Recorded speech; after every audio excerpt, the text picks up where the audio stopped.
Gandang araw po sa inyo lahat. Ako po si Banat Bay at eto na nga, pag-usapan na natin mga issue sa lipunan. Ang dami-dami nating issue ngayon kasi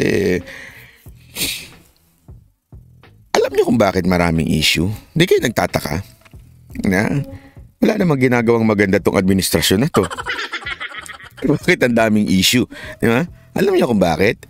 Ang dami kasing bida-bida sa administrasyon Hindi ko alam ngayon lang ako nakakita ng gobyernong maraming lagi na lang nasa harapan ng media. Di ba? Oo, ang dami ko nakikita na na mga nasa gobyerno natin. Mayat-mayat, araw-araw. Hindi nga araw-araw, isang araw siguro, sa umaga, isa sa gabi. Labas ng labas. Di ba? Ewan ko ba? Sabi ko nga, ganun talaga. Wala tayong magagawa Talagang pag ang nilagay mo sa posisyon, may mga pangarap tumakbo, kaya kaliwat kanan ng media, pamidya ng pamidya.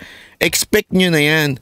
Pag ang isang government official laging nasa labas, unless you are the spokesperson, it's a different ball, di ba? Pagka ikaw ay hindi naman spokesperson, lagi ka na lang pabida sa telebisyon, ganun ka na. Sumuko ka na. Ang inano mo, bata. Bata. Alam mo na kaagad may pangarap tumakbong senador Pero maniwala kay sa akin, sa kangkungang pupulutin yan. Unless mag-hocus-pocus sa COMELEC, di ba? O sa eleksyon, hindi natin alam. Pero kung talagang pagbabasihan lang, taong bayan, maniwala kay sa akin. Shoot sa bangaya mga yan. Kung paano na-shoot sa inodoro yung mga pinklawan, yung mga bagong saltang bata ng ni Marcos, sigurado yan. Shoot sa bangayan. Halimbawa, ito. Papanoorin natin Ito kasi napaka wait lang. Arestado sa Davao City ang isa sa mga kapwa-akusado ni Pastor Apollo Kibuloy. Paliwanag ng Interior Department, malaking tulong ang alok nitong pabuya. Nakatutok si Marisol Abduraman. Isa po siya sa mga pugante na nagtago. Ito ayon sa Interior Department ang bunga ng tip ng isang tumawag sa Davao Region Police noong July 9. Nahuli sa isang subdivision sa Davao City, Sipulin, Canada, kapwa-akusado ni Pastor Apollo Kibuloy para sa kasong paglabag sa Anti-Trafficking in Person Act at kabilang sa Finance Department ng Kingdom of Jesus Christ.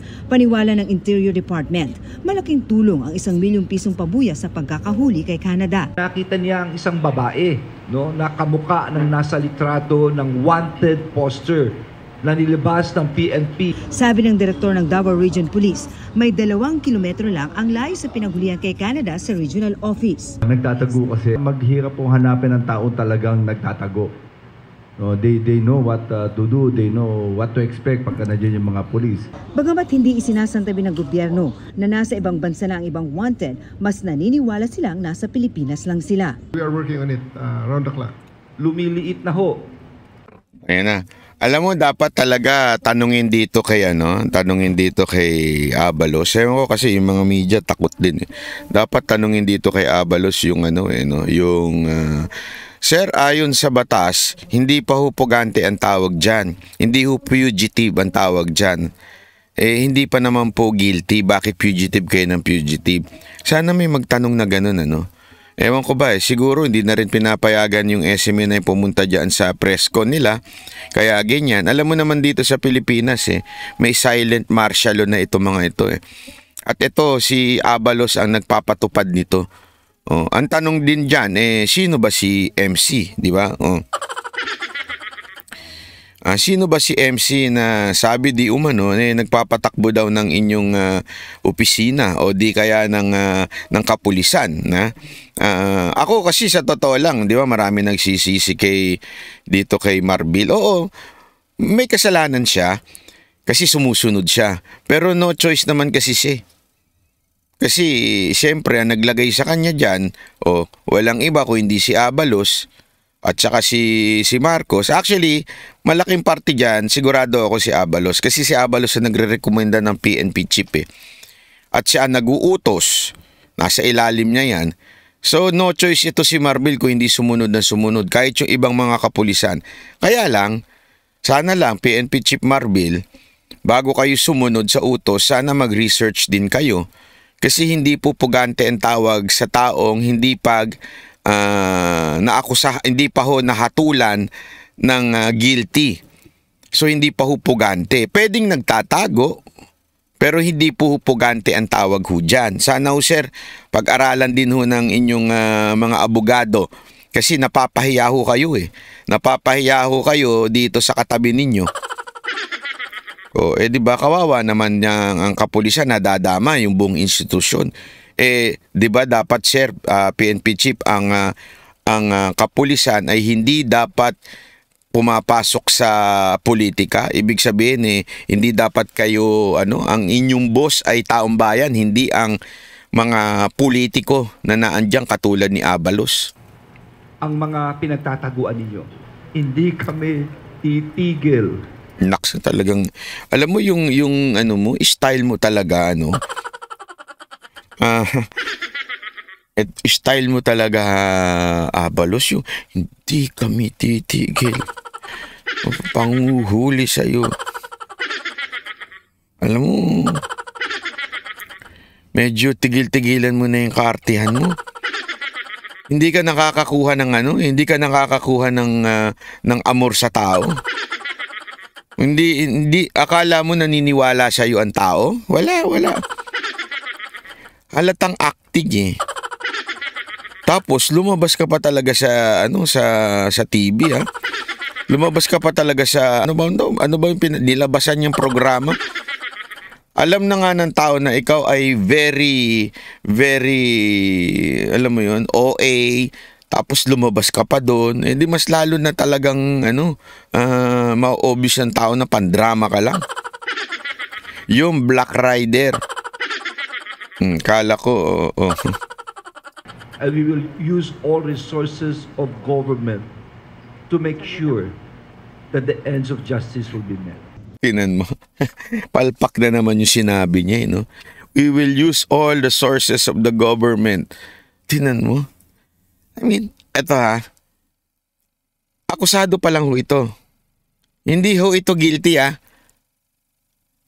Ibig sabihin, hindi ho ito may kasalanan pa. Kasi ayon sa ating batas, unless it is proven, this person is innocent. Diba? Proven beyond reasonable doubt. Why are you going to use all the resources of the government para sa isang taong hindi pa naman guilty? Alam mo, tama talaga yung sinabi sa Proverbs. Alam mo yung sinabi sa Proverbs? Ang taong madaldal, hindi ko lang alam kung ano eksakto eh. Pero naalala ko kasi yan eh. Ang taong madaldal, yan ang mga taong prone na magkamali. Alam mo, Mr. Secretary, I think you better shut up. Kasi the more you open your mouth, the more na talagang puro mali ang sinasabi mo. You use the resources of the government for someone na hindi pa convicted. Tapos yung, ibig sabihin niya na, when you say not convicted, inosente yan. Yan ay naaayon sa ating batas. Inosente po yan. So bakit mo gagamitin ang pera ng gobyerno para hulihin itong mamang to? Kung siya ho'y guilty, yan, sige. Pwede na. Pero hindi eh. Napapaghalataan tuloy na Mr. Abalos na meron kayong personal na interest kay Kibuloy. Whether yung property niya o yung mga nasa pangalan niya, I don't know.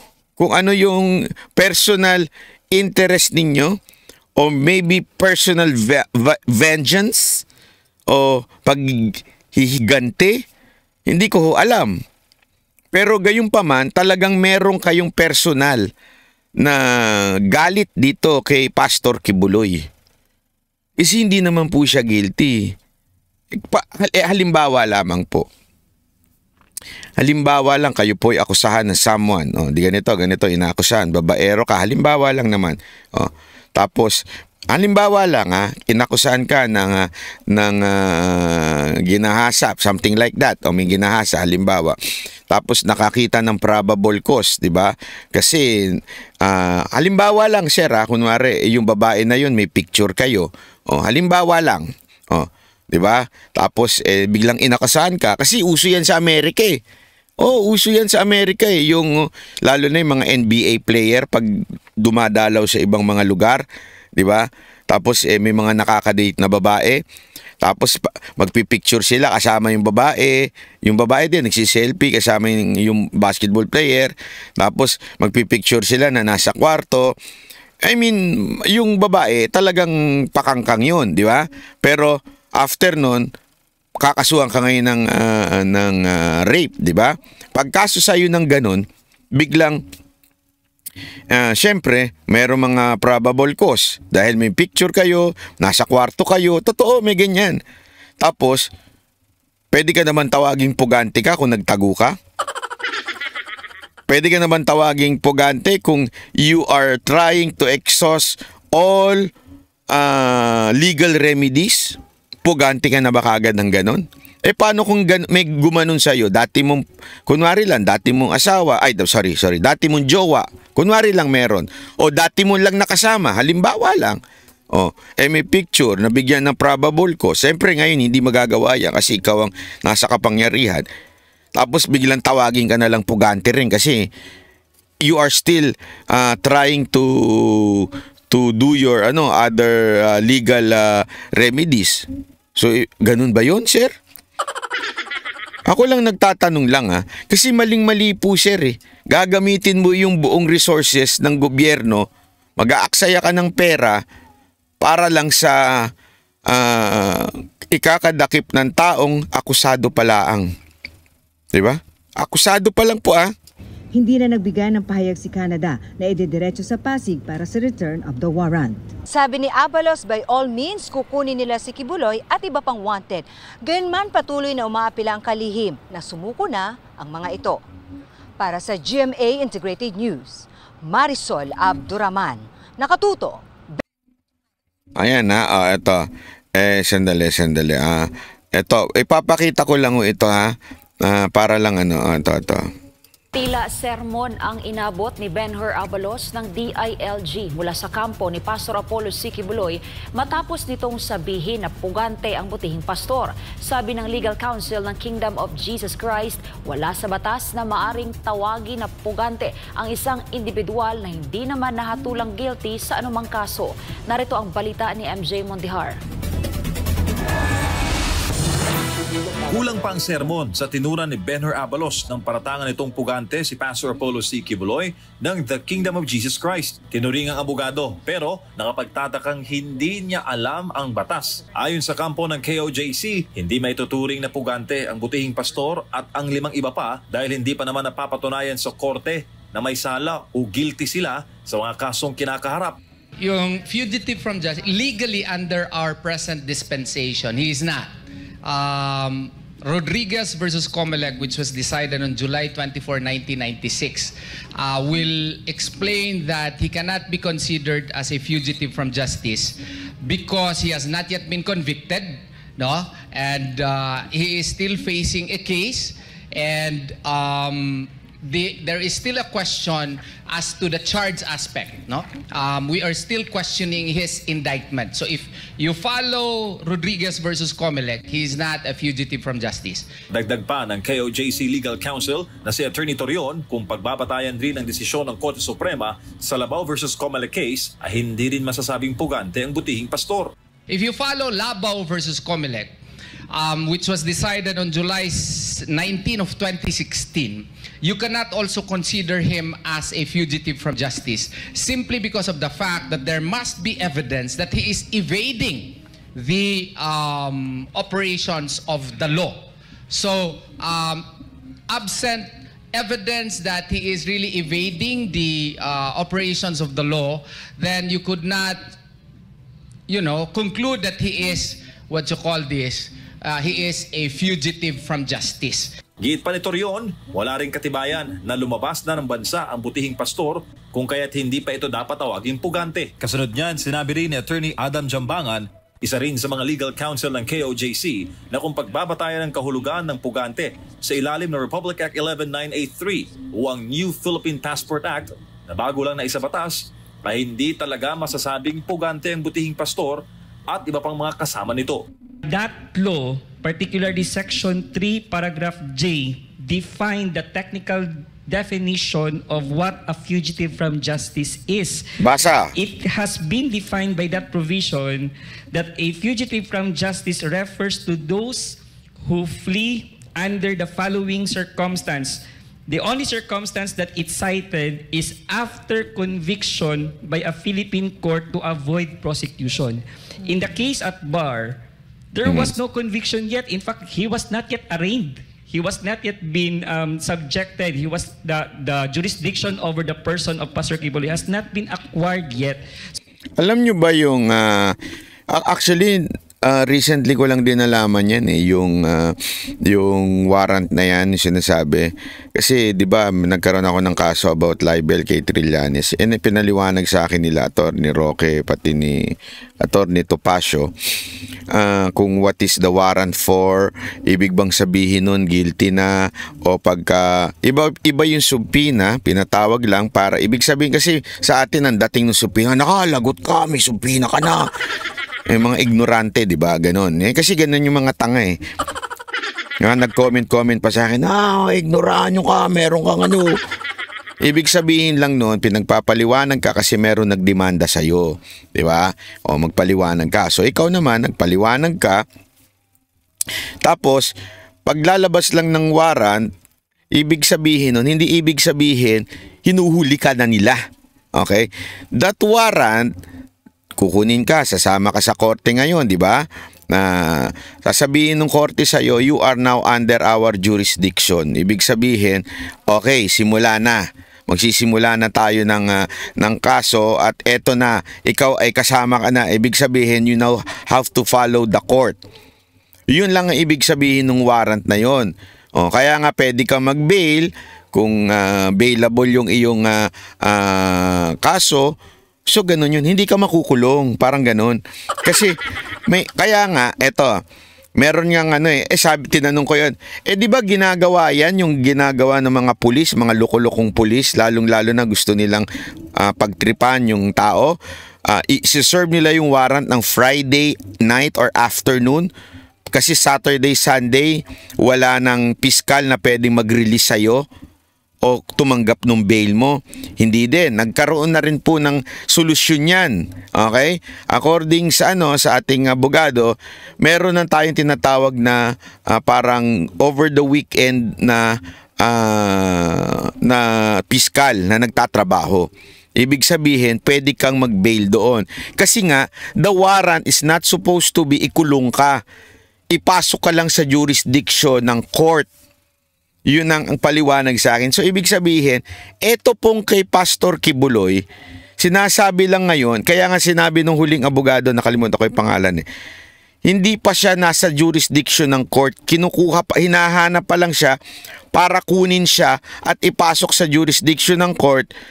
At yun nga lang, hindi bailable yung kasong ikinaso sa kanya. Kasi nga, alam mo naman itong mga gumawa at nag-imbento, para hindi bailable. Kaya nga 'di ba yung ibang ginagawang gimmick para hindi maging bailable, tataniman ng droga, kung hindi droga itataniman ng baril para hindi bailable. Kahit wala namang kinaugnayan do sa kaso. So ito, ang kaso sa kanya talaga hindi naman wala naman dito, na-dismiss na nga dito dati. Ang talagang kinakasuhan sa kanya sa Amerika. Binuhay na lang dito para hindi maging bailable yung kaso niya. Para pwede siya ikulong, maganda tignan, pag nakulong, nahuli. Parang sa kanila, success yun. Ganun ang gusto nila mangyari kay Pastor Kibuloy. Tapos, tama si Ka Eric dun sa sinasabing, alam mo, merong ginawang pautot itong mga komunista na congressman natin. Sabi nila, yung Duterte Kibuloy Syndicate. Yan ho yung papakuno ng ng mga komunista diyan eh. Sinasabi nila Duterte Kibuloy Syndicate. So ibig sabihin pinalalabas talaga nila, kaya nila kinukulong ito para palabasing masamang tao si Kibuloy at si Duterte. Yun ho talaga ang target diyan. Kaya nila pinalalabas at dinidiin yan. Ang pinaka-target po niyan ay 2028 election. Kasi magtataka kayo, bakit sobrang focus ng gobyernong ito kay Kibuloy at sa mga Duterte at Davao? Di ba ho? I mean, tanga na lang ang hindi makakita niyan. Tanga na lang o yung mga bayaran. Kasi they're paid to close their eyes and their mouth. Tanga na lang po ang hindi makakita niyan. Binababoy ang Davao? Tanggalin yung 3 beses nagpalit ng sa isang araw? Sino nilagay? Controversial? Na guilty? Na nakulong na? Diba ho? Na chief of police? Sinong gagong hindi makakaintindi na yan ay isang katarantaduhan? Sino ang hindi maniniwala sa sinasabi ng kapulisan na normal yan at walang politika dyan? Diba? Kaso ni Pangulong Duterte na ICC na paulit-ulit na sinasalsal ngayon, tapos dinamay pa si BP Sara Duterte na dati naman wala doon. Meron na naman bagong pautot ngayon. Mamaya i-discuss din natin yan. Ikinokonek na siya sa Pogo, di ba?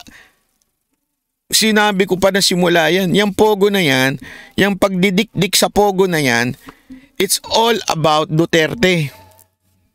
Kaya nga lumabas sa sariling bibig, nadulas. Nadulas yung Tiberos. Mamaya papanood natin. Nadulas yung Tiberos na talagang gusto niyang i-connect si Duterte. Diyan sa issue ng Pogo.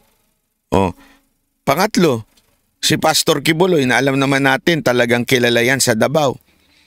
As in sobra hong ayan po'y nire-respeto sa Davao. Respetado po yan. Mapamembro niya o hindi niya membro, respetado. Kami nga Kami yung mga banateros, ito, walang biro ito. Ako po, lalo naman ako. Although ganun din naman yung mga kasamahan ko. Hindi ko kami yung tipong madaling mabola na bubulahin mo kami. Alam mo, ang dami-dami lumalapit sa akin, hindi ko as in entertain Eto, unang imbitasyon ni Pastor Kibuloy sa akin, nag-alangan pa ako Sabi ko, seryoso kayo? Bumabatikos ako dyan, ha? Hindi, totoo. Bumabatikos ako dyan. Sinabi ko sa kanila. Si Dada kasi yung kinausap una. Sabi ko, bumabatikos ako dyan. Sigurado ba silang imbita? Oo. Ano sila, maayos silang tao, sinabi. As in, they're not mad because bumabatikos ka. Gusto lang nilang ipaliwanag sa'yo. Then I went there. I asked questions na matitindi. Even doctrine, nagtanong ako sa kanya. Hindi nga lang, sayang nga hindi na video, pero pumayag din pala silang i-video. Ang dami ko hong tinanong dyan. Tinanong ko yung mga ebidensya kung ano yung mga akusasyon sa kanya. At saka yung pagtanong ko, hindi yung pagtanong sumisip-sip ha. Kasi may mga ibang vlogger na nagtatanong pero hindi naman nagtatanong Alam mo, sumisip-sip lang. Ako hindi kasi. Ito kasi ang prinsipyo ko Ito totoo lang. If you cannot convince me that you are innocent, I cannot convince other people that you are innocent. You have to convince me and I am hard to be convinced. Choosy ako Hindi, totoo, choosy talaga ako sa lahat ng desisyon sa buhay ko. Choosy ako. Hindi ako yung madaling mapaniwala, yung gullible. Maniwala kayo sa akin. Sa paghahanap ng kung ano-ano, hindi ako yung, okay ito. Nabola ka lang ng konti, okay ito. At yan din ang aking ipinamana sa mga, hindi naman pinamana, sinasabi sa banateros. Na wag kayong basta gullible na magpapaniwala. Kaya nga nung nagkaroon ng imbitasyon si Robin, 'di ba? Si Paring Robin, sabi ni Paring kasi si Paring Robin, sabi ko, Nauna ko na-meet siya, nakasama ko, nag-shooting kami, tapos nakwentuhan. Actually, even before that, nakakakwentuhan na namin yan ni Mocha. Kaya lang more on si Mocha kasi nga, siya yung nasa gobyerno noon, si Robby nasa kay Duterte. And nung nagkasama kami niyan, sinabi ko kay Coach Olit, Boss Dada, uy, may shooting uli. Barilan, basta magpuputok-putok kayo. Kasama yung mga artista. Sabi ko, kayo na lang pumunta. Tapos, observe. Mag-observe kayo doon. Tell me if okay yan si Robin o hindi. Okay? And it's your decision kung kayo ba ay susuporta sa kanya o hindi. Di ba? Alam mo, nagpunta sila. Pag-uwi, tinanong ko, kamusta? Tama ka. Kasi ganun ako eh. Ayokong isasaksak lang sa utak nitong mga to. Eto ha, kasi kaibigan ko to. Hindi ganun. You have to be convinced for you to convince other people that this man is good. Ganon din po ako pagdating kay Pastor Kibuloy. Di ba? Talagang I have to be convinced na hindi siya guilty, na hindi totoo yung mga akusasyon sa kanya para maikwento ko sa inyo. Kaya ako tanong ng tanong, hindi lang ako sa kanya nagtanong din ako sa mga tao niya. Tiningnan ko yung mga kasi pinresinta nila sa amin yung mga ebidensya eh. Binusisi ko yun. Kasi hindi porket sinabing, eto, hindi ganun. Dapat bubusisiin mo. Tignan mo talaga. Kaya nga alam mo, eto, one of the motive nung hindi sumama yung aking tatay doon sa Hong Kong, which is, ito cargo ng kapatid ko yan ha. Nagulat nga ako eh. Actually, nalaman ko na lang sa airport na kasama si yung parents ko. Kasi yung kapatid ko, alam ko kuripot yan eh. Hindi yan naglalabas. Nagulat ako, uy, sinama niya. Sinagot niya yung ang parents ko. Tapos sinabi ko na kagad sa kanila, Daddy, observe. Isa pa yan tatay ko, abogado yan eh. Oo, hindi yan yung tipong tanggap lang ng tanggap. Sabi ko, you observe. Tell me kung may maamoy ka na hindi maganda. Let me know kung these people are quote-unquote bullshitting us. Kasi ganito ang father ko Ang father ko, hindi yan nandyan para bula-bulahin kami. Tatay eh. Alam mo naman ang tatay, di ba? Na, uy, ang galing-galing mo anak, walang ganun. Ang tatay namin, nagkikriticize sa amin. Pag medyo may mali kaming napupunto, ipapaliwanag niya sa amin. Eto kasi eto mga ebidensya. Ganyan yun eh. As in, siya ang talagang sikreto namin. Kaya nga sabi ko sa kanya, kasi meron akong mga kakilala na sinabihan ako ng father ko, ingat ka. Kilala ko yan. Kilala ko ang niyan, ang mga nasa paligid niyan. Ganito yan. Ingat ka lang. Tandaan mo, ito yan, ito. Yan, ganyan yan. Kaya sabi ko sa kanya, Daddy, observe ka lang.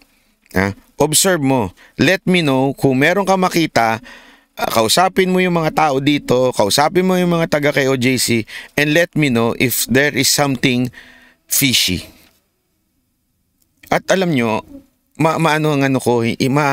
abogado yan eh. As in, trial lawyer yan. Alam niya kung tinatarantado siya, binubullshit siya ng isang tao. So, and eventually, nung pagbalik ko, tinanong ko sa kanya, alam mo, kahit siya 200% convinced na this person is really, he made something very special. Very, very special in the church na nag-reflect sa mga members niya. And in terms of case, alam na Pastor Kibuloy is just persecuted because of something else. Yun ang katotohanan. Yan ang mabigat po yan, pero kasi sa mundo na to, madaling mag-accuse. Yun nga lang kanina nabasa ko eh. Ewan ko kung totoo yun Hindi ko alam pero kasi merong isa dyan na nagsabi, oy, sabi ni Bungal, bayaran ka daw. Sa loob-loob ko. Kay Bungal pa talaga kayo maniniwala? Yung kasarian nga niya, hindi siya sigurado eh. Di ba? Hindi siya na nga ayusin niya muna yun. At saka, di ba? May mga picture pa nga kami yan. Nagbigay pa nga ako ng grocery dyan. Siya yung mahilig humingi ng ganyan. May video yan, may picture yan. So, anong ibig ko sabihin? Sa mundo na to, yung akusasyon, madali yan. Kaliwat kanan, akusasyon pa. Sa amin, ang dami. How much more ang mga katulad ni Pastor Kibuloy na key person pagdating sa mga Duterte. Di ba? Hindi natin mapapagkaila yun. Malaking contribution, not just on financial, but in everything about PRRD. Kasi nakikinig si Pangulong Duterte kay Pastor Kibuloy. Walang biro. Di ba, when we were there, nung first meeting na hindi pa wanted si Pastor Kibuloy, ando si Pangulong Duterte, si Pastor Kibuloy, ino-observe ko yung relationship nila eh. They're so close. As in, magkabatak. Alam mo yun? Lumaking magkasama, magkabarkada. And yet, the respect of Pastor Kibuloy kay Pangulong Duterte was there. As in, respetado niya pa rin. Kahit sanggang dikit na sila. Okay? Pero ang hindi ko alam mo yun, hindi ko ina-expect yung respeto ni Pangulong Duterte pag nagsasalita si Pastor Kibuloy. Talagang nakikinig si Pangulong Duterte. This man, si Pangulong Duterte, hindi po yan basta-basta na tao. Kaya nga, mantakin mo isang mayor ng taga Mindanao na naging presidente, matalino. Di ba? Paano niya nagawa yun? And yet, nakikinig siya kay Pastor Kibuloy. Di ba? Kaya ibig lang mang sabihin nun, iba ho talaga itong si Pastor Kibuloy. Nagkataon lang talagang dahil ganyan ang kanyang kalapit hanggang dikit kay Pangulong Duterte, kailangan talaga siyang pasamain nito ni Abalos. So it is unfair for the state or for the media and even Secretary Abalos tagging Pastor Kibuloy as pugante. Pero para naman sa dating kadre ng CPP, NPA, NDF na si Ka Eric Celis, hindi tumataka sa bata si Pastor Apollo, kundi pinangangalaga at iniingatan lang nito ang kanyang buhay dahil na rin sa planong extraordinary rendition laban sa kanya. Hindi po siya tumatakas sa batas at katarungan. Inaalagaan niya pong mabuhay siya at maiwasan po ang isang napakadelikadong estado at instrumento nito na siyang kinakaharap niya ngayon. Actually, alam nyo, sa ginagawa ni Abalos, mas sigurado akong nakukonvince si Pastor Kibuloy na huwag magpahuli. Kasi obvious, mali talaga yung ewan ko ba,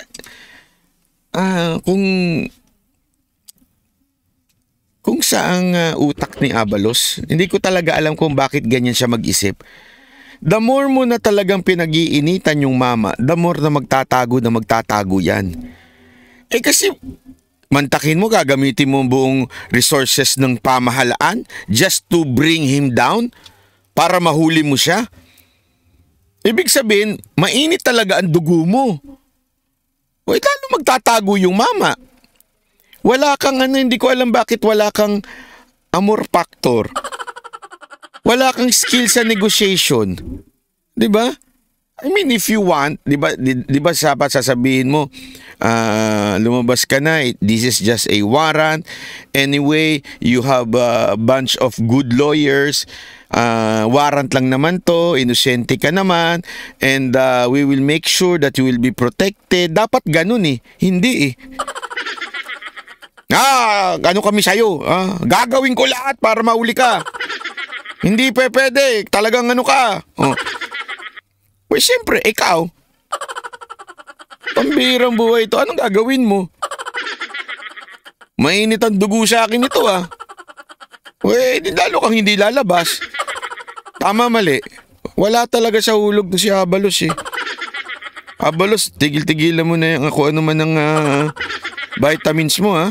Dagdag pa ni Celis, hindi lang naman si Pastor Apollo ang gumawa ng ganitong hakbang. Kung maaalala, maging si dating PNP Chief at dating Senador Panfilo Lacson ay nagtago rin sa kinaharap noon na arrest warrant. Hindi rin anya ibig sabihin na kung inakusahan na si Pastor Apollo ay guilty na ito. At hindi rin anya ibig sabihin na kung may kaso ito ay nawala na ang kanyang presumption of innocence. Samantala, paalala naman ng KOJC Executive Secretary na si Eleanor Cardona sa lahat na nagpaparatang na pugante si Pastor Apollo. Ito lang ang reminder sa lahat, no?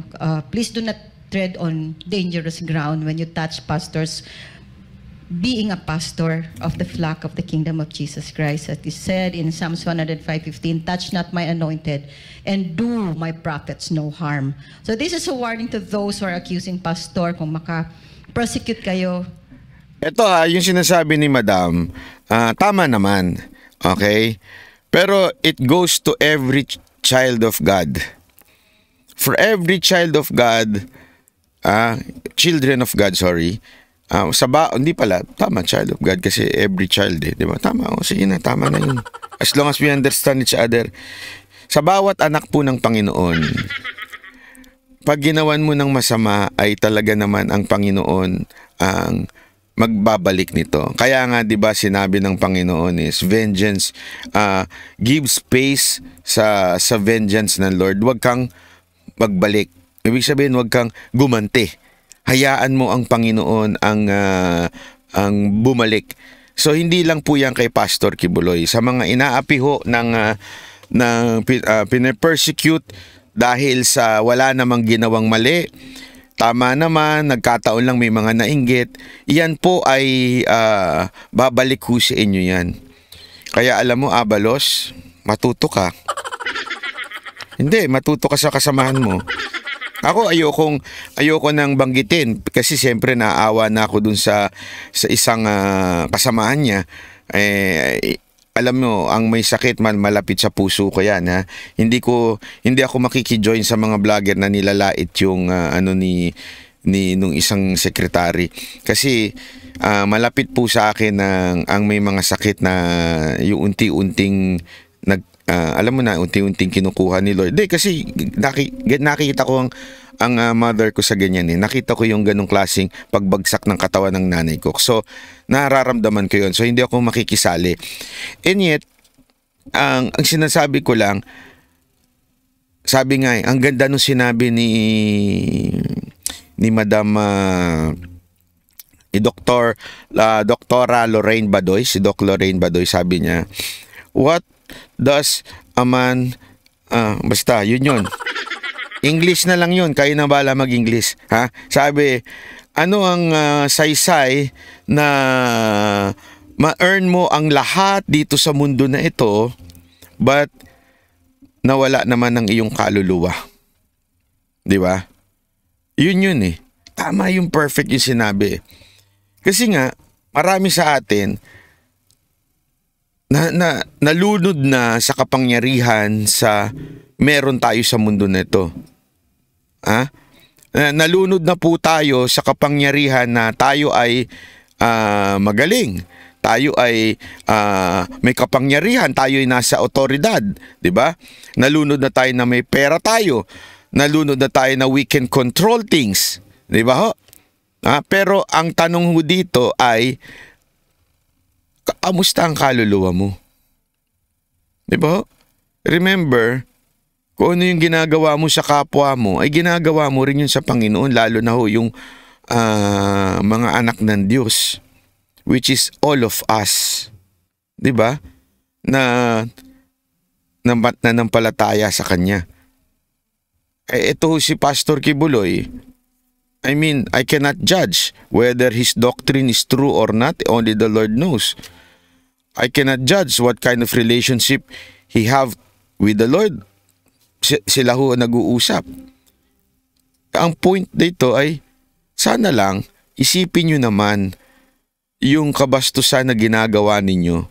Dahil, lalong-lalo na nainis nga ako dun sa sinabi ng PNP chief, diba? Na sinabi niya na hindi pastor You are not a pastor or something like that. Diba? You are something fugitive or ganon. Sabi ko, grabe naman itong PNP chief natin, ano? Hindi, diba? Kasi PNP chief ka, ganon ka magsalita. You do not have respect on religion. Diba? Bakit po? Why do I say na respect on religion? Kasi, yung kanyang kongregasyon o kanyang samahan ang naglagay ng salitang ikaw ay pastor namin. So, respetuhin naman natin yun. Oo, maybe it is not your pastor, but it is the pastor of KOJC. Let's respect that. Diba? Bakit kayo bang mga Katoliko? Sinasabihan kayo ng iba? Di naman pari yan eh. Ano lang yan? Tambay lang yan. Umiinom eh. O, diba? Ang dami-daming pari dyan nang manginginom, naninigarilyo. Di naman pari yan eh. Ano yan? Lasinggero yan eh. Diba kabastusan mo yun? Ako, tanong ko lang PNP chief. Kaya mo bang gawin yan sa mga taga-iglesia? Kung meron silang akusado hindi pa guilty, akusadong ministro, kaya mo bang sabihin yan? Hindi ka naman ministro. O di kaya ikaw ay Muslim. Hindi ko alam kung anong tao. Imam ba yung tawag sa kanila, yung leader nila? Hindi ko alam, pasensya na po Pwede mo bang sabihin, hindi ka leader ng ano? Di ba hindi? O loading again. Ayan, loading na naman. Pagpasensya nyo na, yung internet natin medyo bumibigay-bigay, ginugurgur tayo. Siguro. Pag ginugurgur tayo, repress lang kayo Ganyan talaga minsan ang buhay, gurguran ewan ko, lakas naman ng internet ko. Hindi, lakas naman ng internet natin 5G. 5 gago. Ay, mali. Malakas naman I-repress lang. O kaya yung sikretong boom taratarat. Sabi nga nito ni isa, hi Sir Banat, we didn't expect kay PNP Chief Marvel na sablay siya sa move niya. Oo nga medyo may pagkasablay ho yun talaga sa part na yun. Medyo sabi ko, respeto na lang, di ba? Respeto na lang sa mga rumerespeto dun sa mama, di ba? Wag mo naman bastusin. Kung ayaw mong sabihin mo, hindi ko pastor, pero pastor ng iba, anong gagawin mo? Di ba? Ay nako. Anyway, bago tayo magpatuloy dyan, dito muna tayo sa main topic natin, baka makalimutan natin Tutuloy natin yan mamaya sa KOJC Ito, may isa pang topic ngayon, yung mga aso. Dumadami na naman ang aso.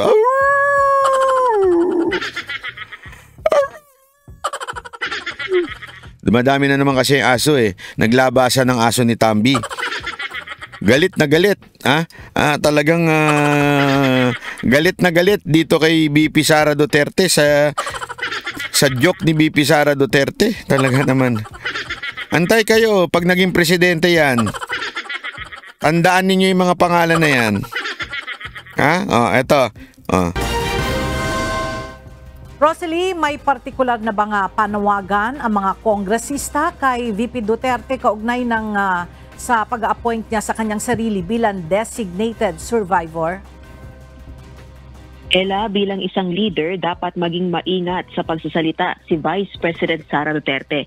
Ito ang posisyon ng mga kongresista kasunod ng kontrobersyal na pahayag ng pangalawang Pangulo. Ayon kay VP Duterte, hindi ito dadalo sa ikatlong State of the Nation Address o SONA ni Pangulong Ferdinand Marcos Jr. sa July 22 at itinatalaga ang sarili bilang designated survivor.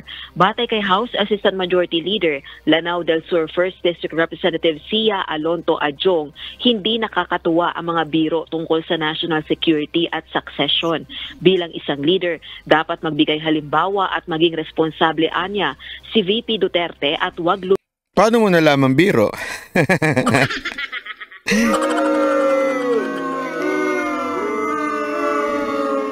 Nasabi nila, hala, seryoso pala. Ewan ko sa inyo, mga gullible kayo. Hindi. Ito kagad huwag masyadong biruin. Mga onion skin ng mga kongreso eh. Bakit? Nininervous ba kayo?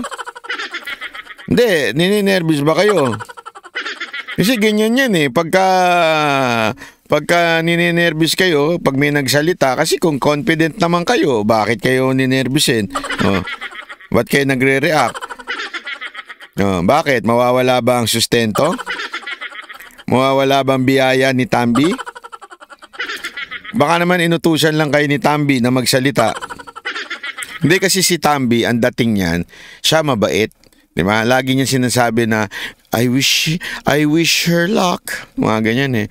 I wish her the best. Ganyan si Tambi, di ba? Pero baka naman sa likod sige, banatan nyo yan. Kung sobrang si inaano na ako ni Inday Sara. Banatan nyo. Ganun ba? Di umano. Ha? Ganun ba ginagawa sa inyo?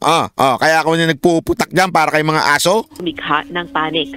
Ayon naman kay One Rider Party List Representative Rog Gutierrez, seryosong isa pa to. Ito naman si One Rider.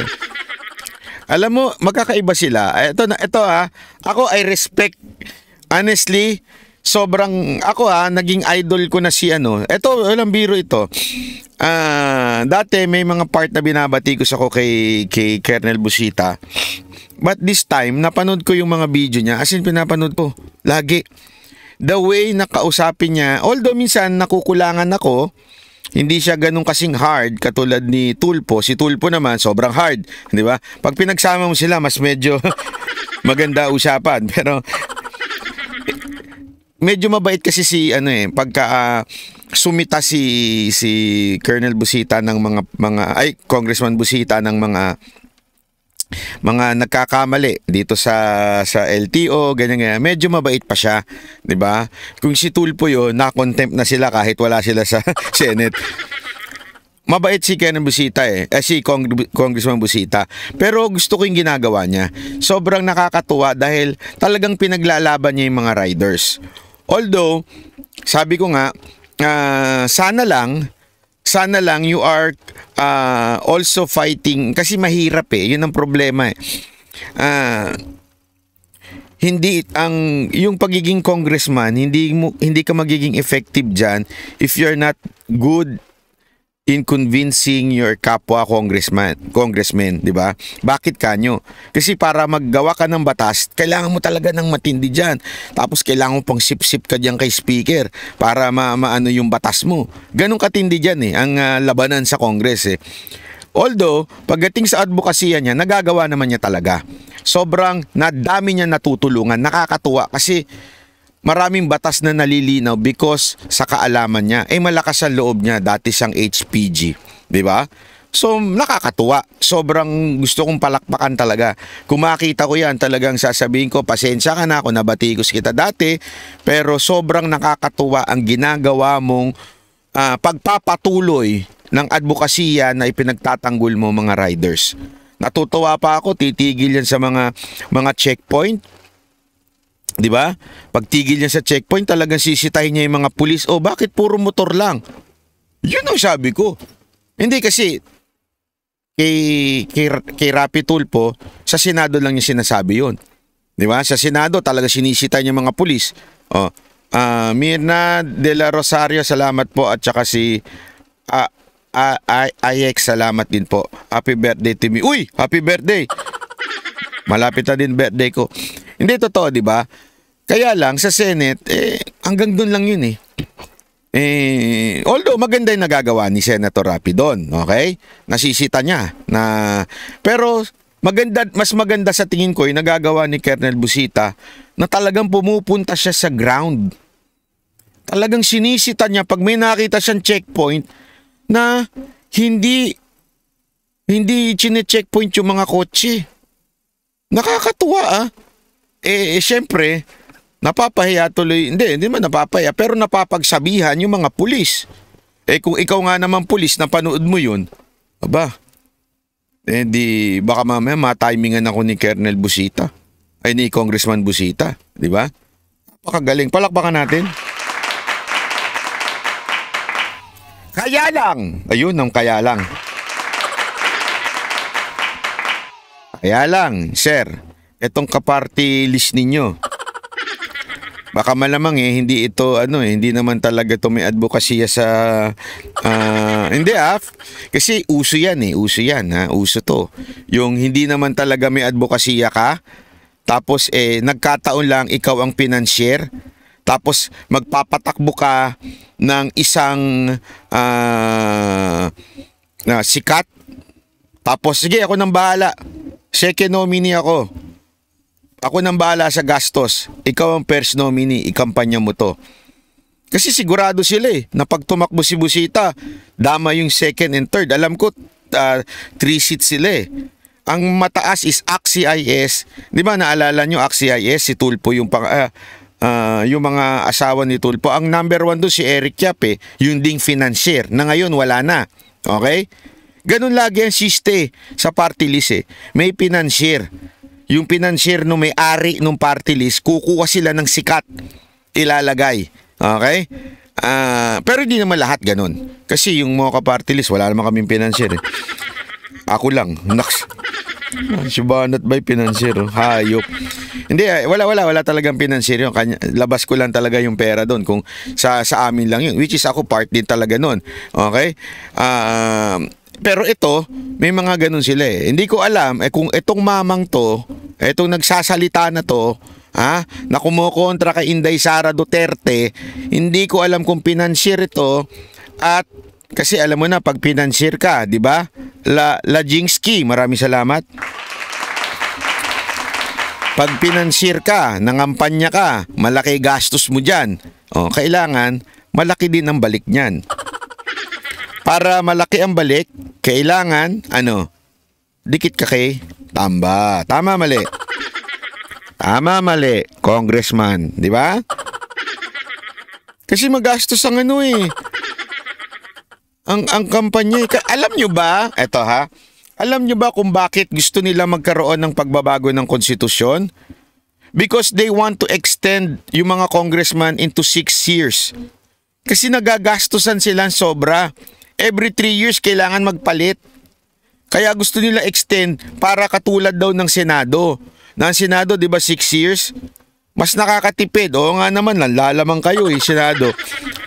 So sila din, para konti ang gastos, 6 years din. Yun ang gusto nila, kaya gusto nilang palitan ng konstitusyon Ayaw pa nilang sabihin na para naman sa kanila din yun. Gusto lang nilang gawin 6 years para tipid. Ang rason daw nila, mas tipid sa eleksyon.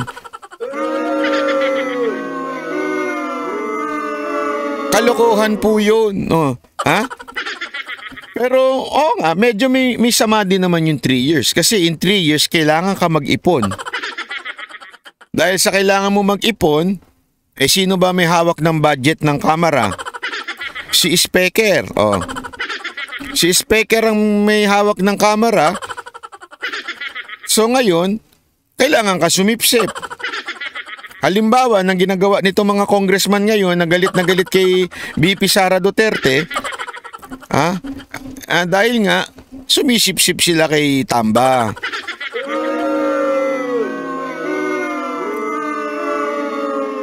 Hindi ako, sana na lang tumakbo na lang to si Congressman Busita ng senator. Hindi.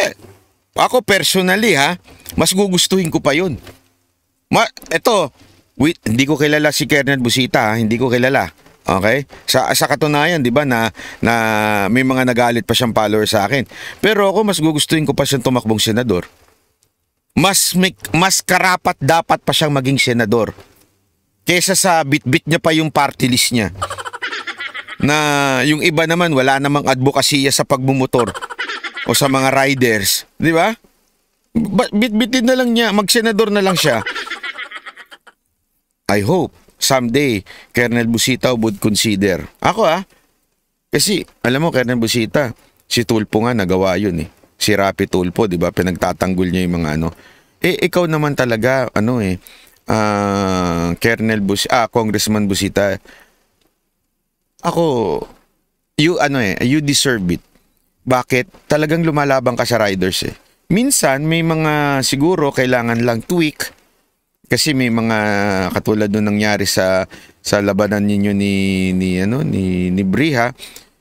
Siguro may mga konting tweak lang, pero overall, ang ganda ng ginagawa mo sa mga riders. Hanga ako sa'yo. Walang biro. Tumakbo ka na lang. Wag mo na, ano na lang, kesa naman si Trillanes. Puta.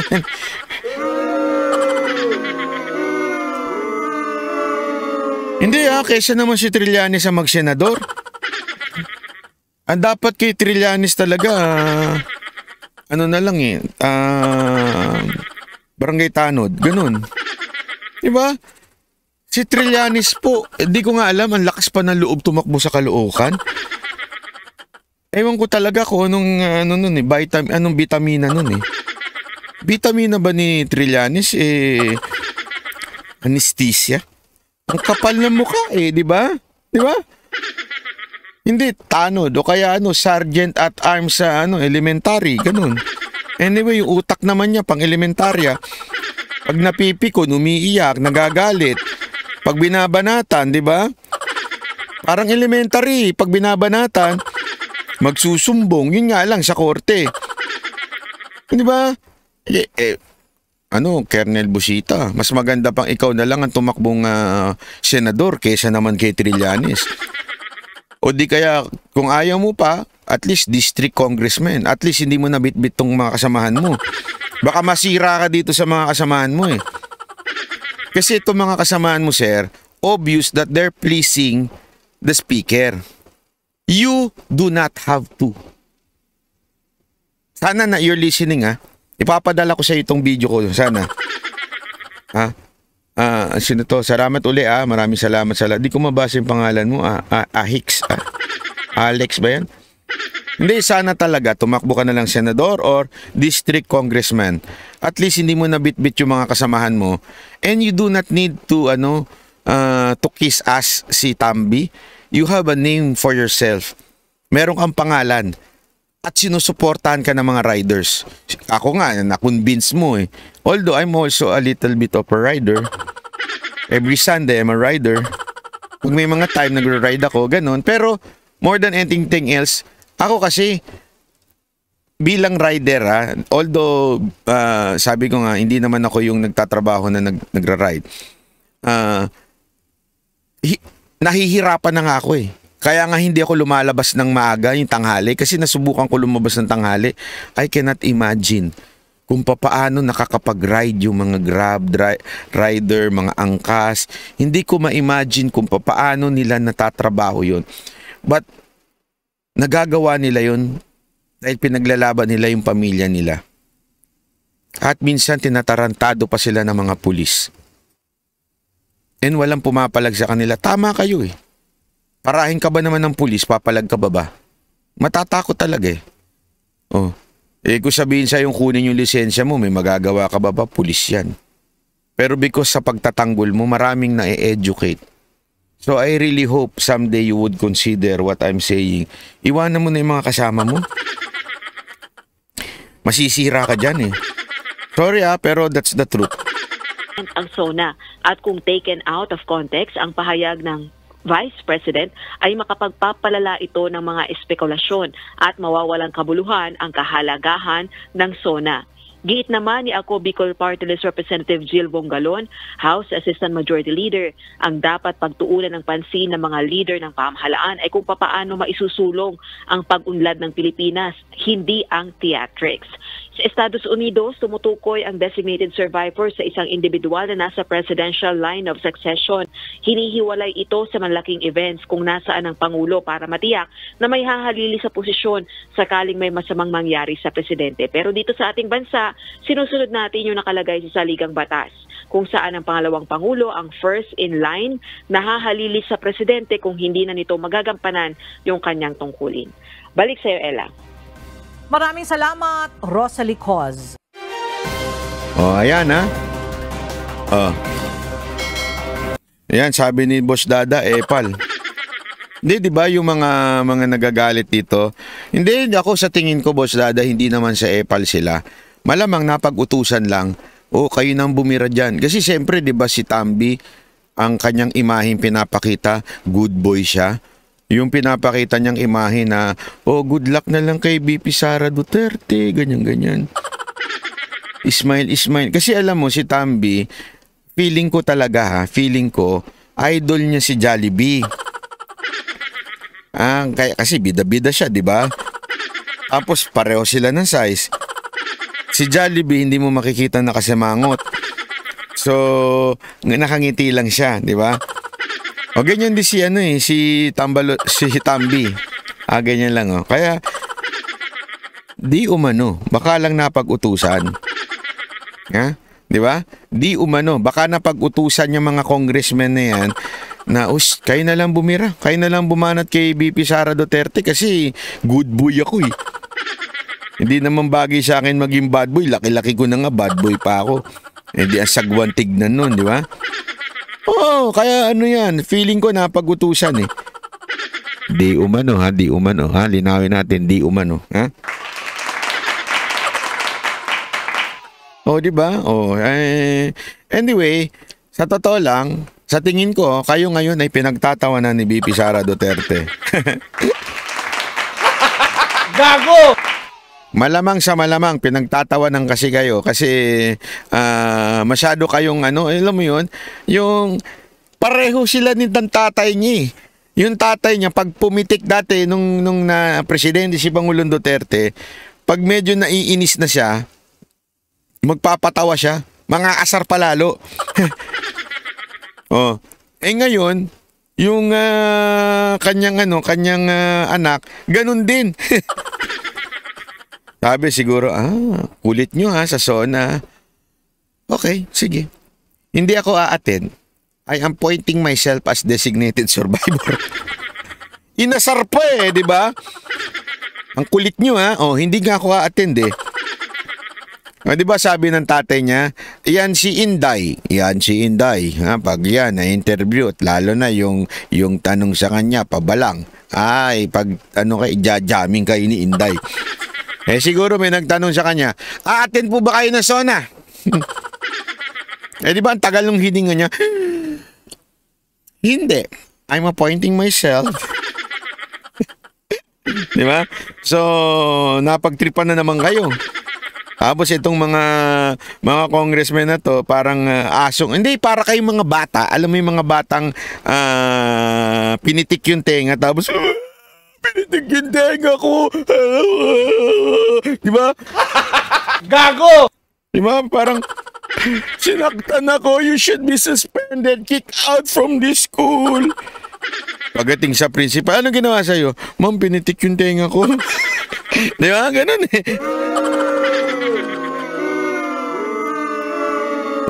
wala kayong laban pag trolla ng usapan diyan. Di ba, Madam Samendang? Maraming salamat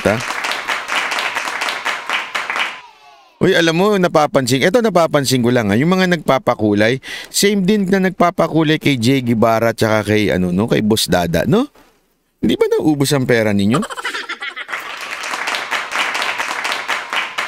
Pero nakakatuwa. Sobrang talaga na-appreciate nyo yung mga vlogger na tulad namin. Ginagawa ninyong pangbabad sa inyong mga tenga. Pero ingat-ingat din sa paggastos. Kita mo, sa akin nakita ang vlogger na pinag-iingat sa gastos. Yung mga followers niya. Ikaw, ingat kayo sa gastos. Hayaan nyo na lang sa iba. Ganun pala ang banat no? Gago! Kasi baka mamaya yung iba nahihiya dahil sa... Joke lang po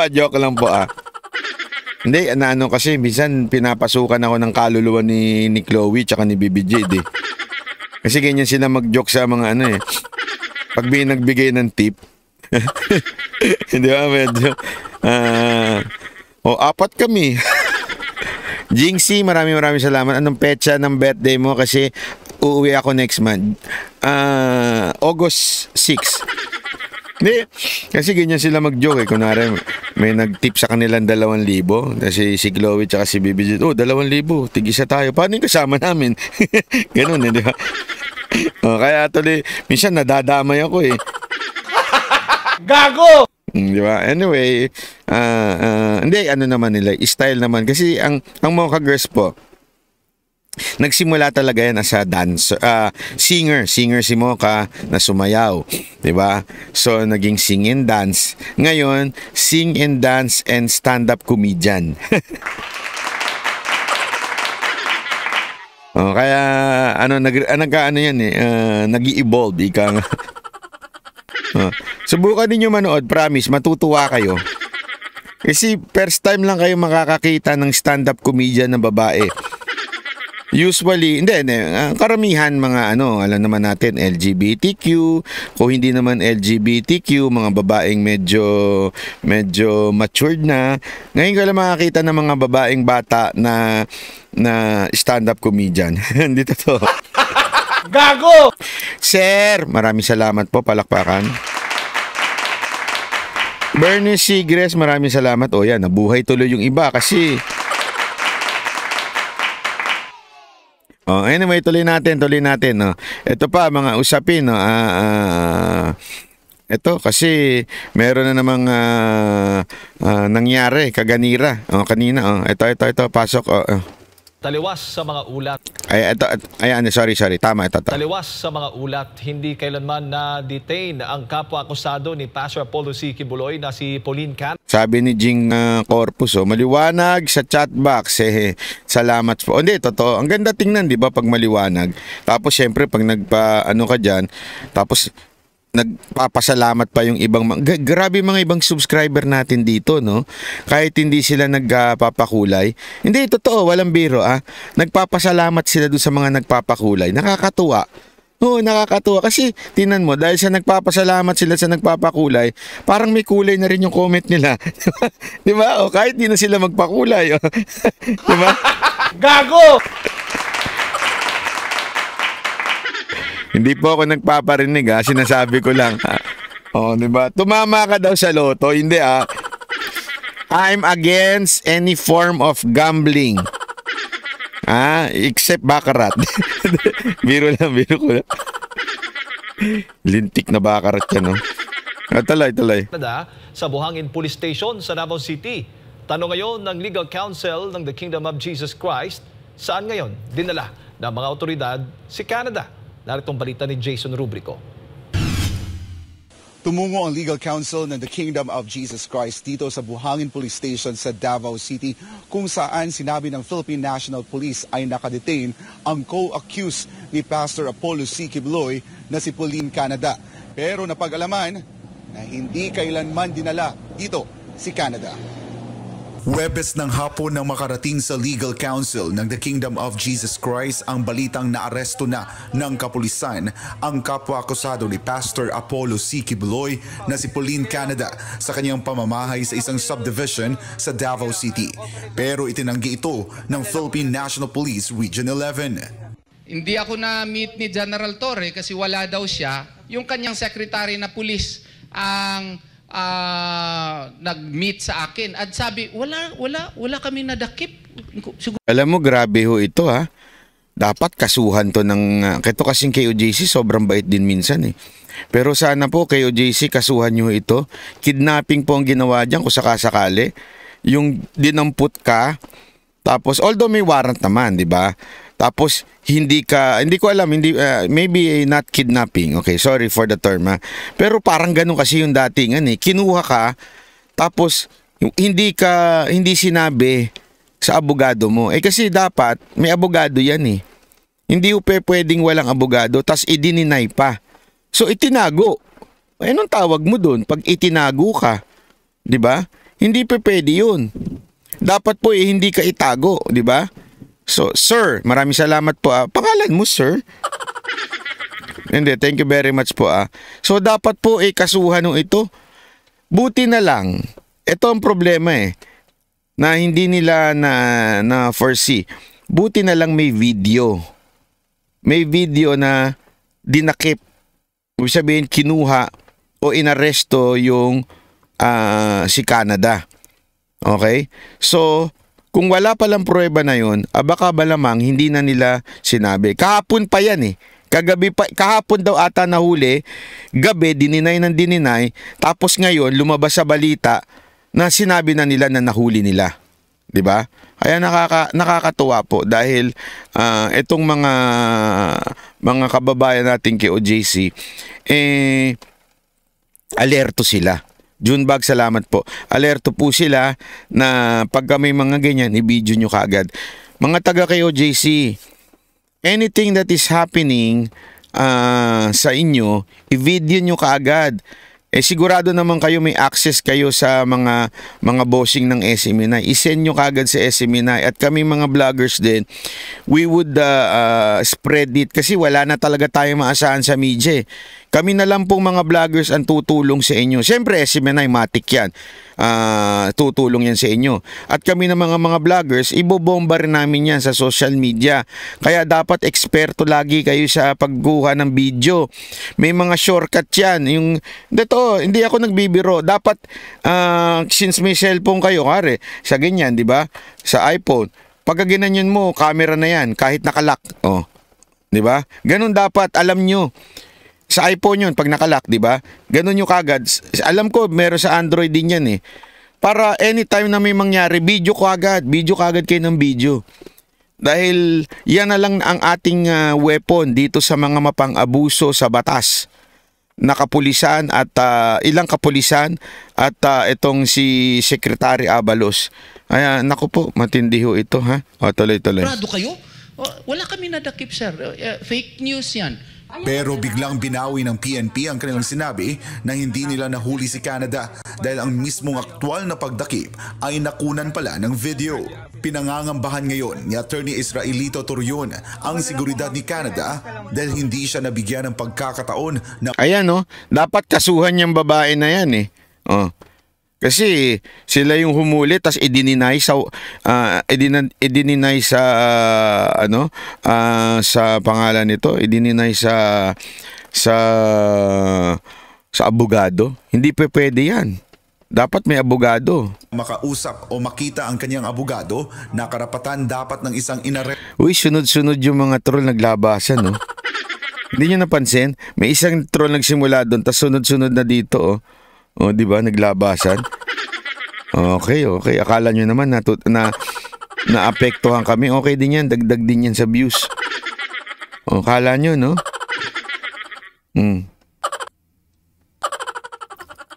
Batay sa Republic Act No. 7438. Natatakot na ako. Sabi ko, baka anong ginawa kay Ma'am Pauline? Maganda pa naman si Ma'am Pauline. At saka baka i-torture. We have the right to assume that because he is now under police custody and under Republic Act 7438, Section 2, any person arrested or detained shall at all times be assisted by counsel. And we have the right to insist that because that is a provision of the law, Section 2 of RA 7438. So, nag-request tayo, hindi tayo pinakinggan. Nagpadala na tayo ng formal demand letter. Hanggang ngayon, wala pa ring reply. Nakatanggap ng text si Torion mula sa isang kaibigang general at kinumpirma na inireport sa Campo Crame na naaresto na si Canada. Na-report na sa Crame, pero dito sa Camp Katitipan, sinabihan ako, hindi totoo yan, attorney, fake news yan. Saan na kaya ngayon si Ma'am Pauline? Inilabas sa SMNI ang naturang impormasyon at ang pagsisinungaling ng PRO 11. Pero matapos ang ilang oras, agad na lumabas sa ilang media report na naaresto nga si Pauline Canada at dinetain sa Buhangin Police Station. David Alave, salamat po, thank you. Pero nang tumungo ang KOJC Legal Counsel sa nasabing istasyon, ay sinabi ng mga naka-duty na PNP personnel ay hindi kailanman dinala si Canada doon. Grabe yung kasinungalingan, ano? 'Di ba? After a while na i-deny. Kita niyo yung takbo ng time. After i-deny nila, may video. So naglabas ng news ang SMNI. Pagkatapos noon, bigla naglabasan ngayon sa social media, sa mga media na dadakip na at binanggit yung kung nasaan yung akusado. Tapos pinuntahan nila. Sabi ng mga pulis doon, siguro hindi na-inform. Wala pong dinadala dito. Nakita ninyo? Grabe grabe yung sequence of time Hindi, sinabi nila late na. Kung hindi pa lumabas sa SMNI. Tapos at the same time, nung sinabi naman nila kung asaan, hindi naman alam nito mga to. Hindi daw sa kanila dinala. Napakawalang nga, Napakawalang nga talaga nito mga animal na to. After lumabas sa balita na dito nga nakadetain si Miss Pauline Canada. Sino ba to? Abogado ba to? Ma'am, ikaw na magtanggol sa naaapi kong puso. Gago! Hindi, pwede bang kunin si madam? Kasi nilalait ang aking puso.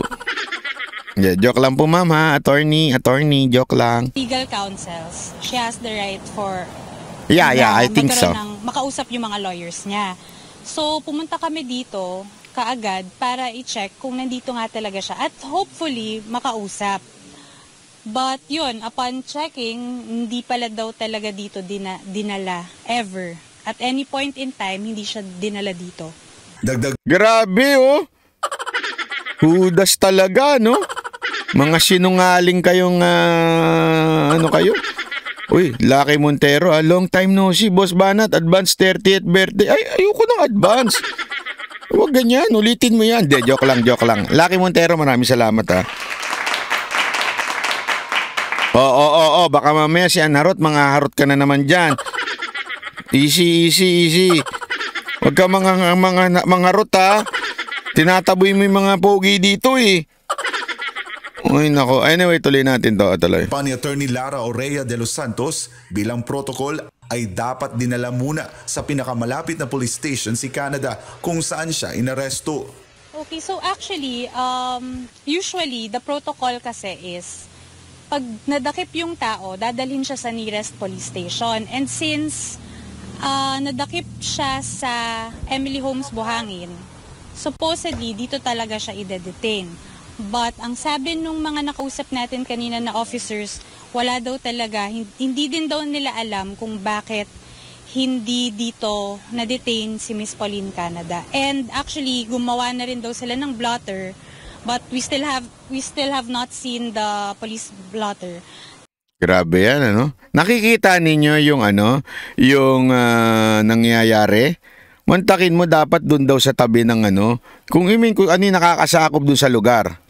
Pero hindi daw Hindi dun dinala. Hindi alam ng mga pulis. Baka naman hindi naman pulis ang dyan. Baka naman kidnapper ang kumuha dyan. Di ba? Ito si Boss Dada, pamay ng pamay kay attorney. Hindi ito lang ang tanong ko dito. Ito ay napaka-simpleng tanong. Baka naman hindi mga pulis ang kumuha. Baka mga kidnapper, mga Abu Sayyaf, di kaya? Kasi bawat presintong tanungin ng KOJC, hindi nila alam kung saan. At hindi sa kanila dinala. Huli na lang nung dinala. Nung lumabas sa telebisyon, di ba? Big Watko, maraming salamat. Di ba sana kasuhan nyo ito mga na to, madam, attorney, pangalan? Attorney Santos ba yan? Sorry medyo. Attorney Santos ba? Sorry Kasuhan nyo po yung mga kapulisan na yan. Sasamahan ko po kayo. Samahan ko po kayo magkaso. Na hindi talaga dito dinala ever. Paliwanag naman ito. Ayun, Attorney de los Santos. Yun na ang sinumang lalabag sa Republic Act 7438 ay mapaparusahan ng 8 hanggang 10 taong pagkakakulong. Yun, dapat ipakulong talaga yan. 8 to 10. At saka alam mo, dokumentado yan. Kaya maganda dokumentado merong video Tapos may video SMNI. KOJC naman. Kasi, Boss Dada, sabihin mo naman kasi bait-bait ng KOJ. Kasi mga taga KOJC talaga, hanggang kaya nilang magpasensya, gagawin nila tinitis nga nila ibang mga vlog. Ay, joke lang. Tama na. Hoy. Roban Kabayda, salamat po. Puntik. Munti ka na naman tayo dun, ha? Gago! Hindi ganyan kasi talaga mga taga kay OJC, ang babait eh. Boss Dada, sabihan mo naman yung mga taga kay OJC, i-demanda na ho nila to. Sige na. Kailangan pagbayaran ng mga ganitong mga makasalanan sa mundo. Wag lang puro patawad. Maaaring maharap sa absolute perpetual disqualification ang lalabag sa nasabing batas o hindi na kailanman makakakuha ng anumang posisyon sa gobyerno. Para sa Diyos at sa Pilipinas kumahal, ako si Jason Rubrico, SMNI News. Hindi, pero nakakatuwa. Ako talaga, honestly, LK, maraming salamat. Kaya rin ako nagpapakabait kaya din ako sumusunod sa kanila eh. Pademanda natin kay Trillanes, oo nga eh. Si Trillanes, yan ang demanda king eh. Demanda king. Di, alam mo ito talaga, ito masasabi ko sa SMNI at KOJC, pamilya. Yun. Alam nyo, sila talaga dapat gumamit ng word na kapamilya, hindi ang ABS. Sa ABS, di ganun ang turing sa'yo eh. Hindi totoo, punta ka sa ABS. Naku, tagal namin, ilang beses kami nag-guesting dyan. Hindi talaga, never nilang itatawag hindi ka nila tatratuhin. Kahit yung mga artista nilang hindi sikat eh. Hindi nila tinatrato ng kapamilya eh. Yung mga sikat, syempre, yung mga pinagkakakitaan nila. Pero dyan sa SMNI at saka sa KOJC, talagang pag tinuring ka nilang kabahagi ng pamilya nila, even if you have different belief, talagang ang iko-consider ka nilang kapamilya at walang halong kaplastikan. Yan ang totoo. At kahit na nagkaroon ka ng, alam mo yun, medyo pagkakamali o medyo bida-bida ka, sila, very forgiving sila, very talaga. Nakakatawa. Ako, isa ito sa mga magandang nangyari sa buhay ko, ang makilala ko ang mga taga KOJC at SMNI. Ito, dadaling ko yan hanggang sa aking libingan. Talagang pagkakatabi ko na si Lord, sabihin ko kay Lord, alam mo, mabait ng mga to, ganito. Isama mo ito sa amin. Joke lang. Totoo po, babait po nila. Walang biro. Pero sana naman, this time, ikasuhan nyo na to. Sobra na yung pang-aabuso sa inyo eh. Parang ako nang gustong lumaban eh. Alam mo yun? Hindi kasi nung pinanonood ko, panoorin nyo yung mga panoorin nyo yung mga press ko nila. Pinanonood ko eh. Minsan ka ba parang mapapaluha ka na eh. Di ba? Parang grabe naman. Yung ganun. Kung ako yung makakaranas ng ganyan, di ba, na talagang tinraidor ka. Ako literally traidor ang ginawa sa kanila. Kung merong hudas, talagang ang hudas ay itong gobyernong ito. Hinudas ang SMNI.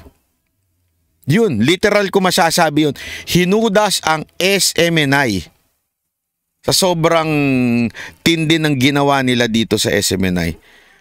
Sila na ang tumulong para manalo to si Marcos. Hinuda sila na, hindi nga lang si Marcos lahat to ng mga nakapaligid, talagang hinuhuda sila. Mantakin mo, ito mga, tandaan nyo, kayo mga lintik na nakapwesto dyan. Kaya kayo naipwesto dahil nanalo si Marcos. At sabi ko sa inyo, malaking factor ang SMNI.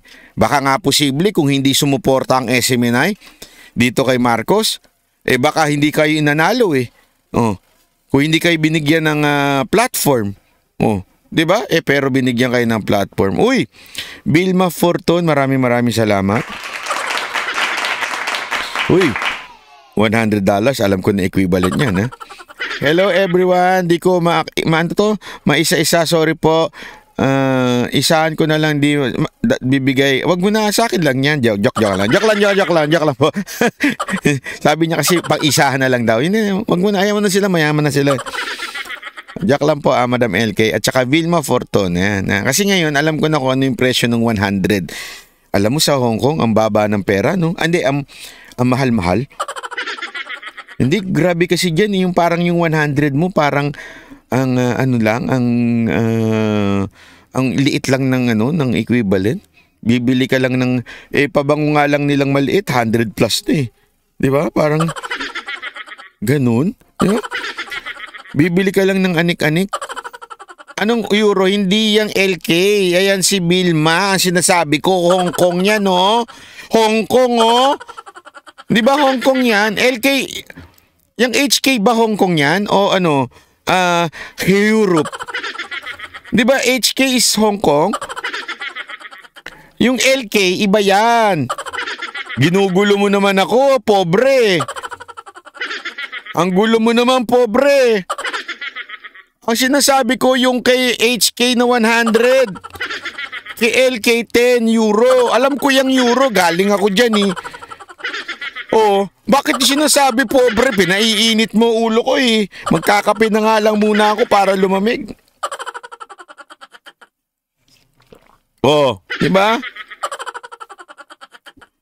Yang euro alam ko, pinag-uusapan natin dito yung ETSK. Alam mo yung ETS?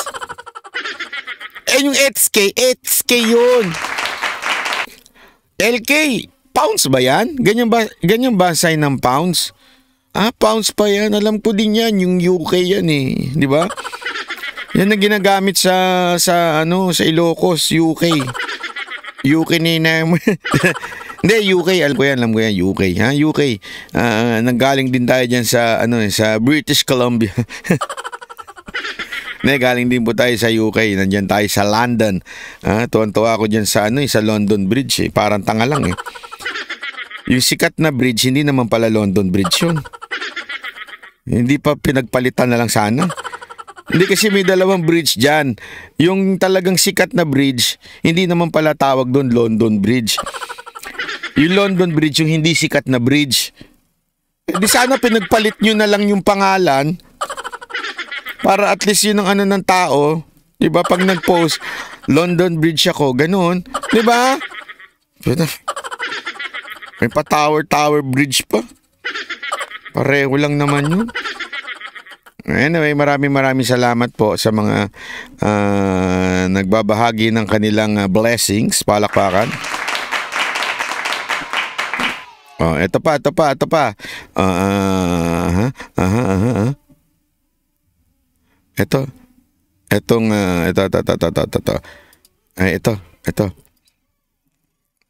Check and chip na nabanggit nyo na limited na lang yung pinaggagalawan nitong iba pa nating mga hinahanap.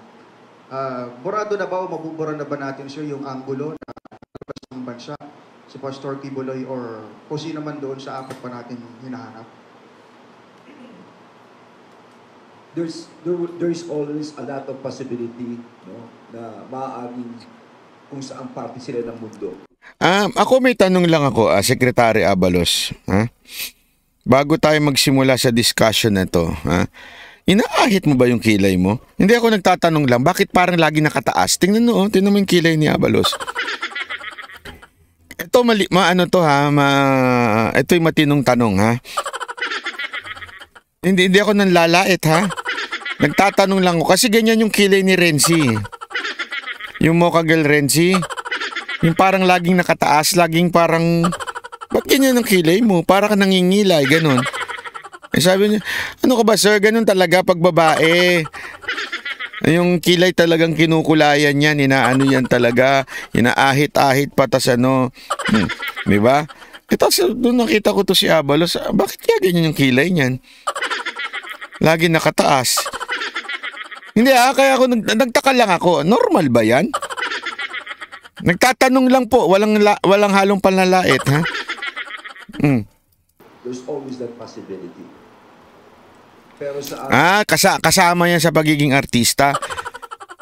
Mamaya meron tayong showbiz may showbiz balita tayo, ha? May showbiz. Gusto niyo ng showbiz balita? Unya-unya. May pag-uusapan tayo. Unya-unya.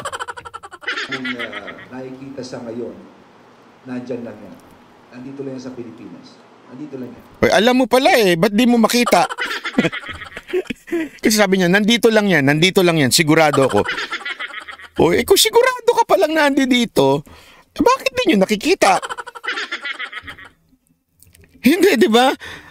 Alam mo, yung kaya talaga, sorry Secretary Abalos, ito walang halong pambabastos ha.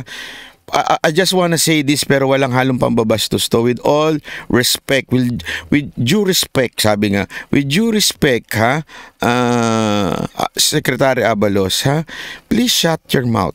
Ha? Shut up. Hindi, sa tingin ko, you should shut up.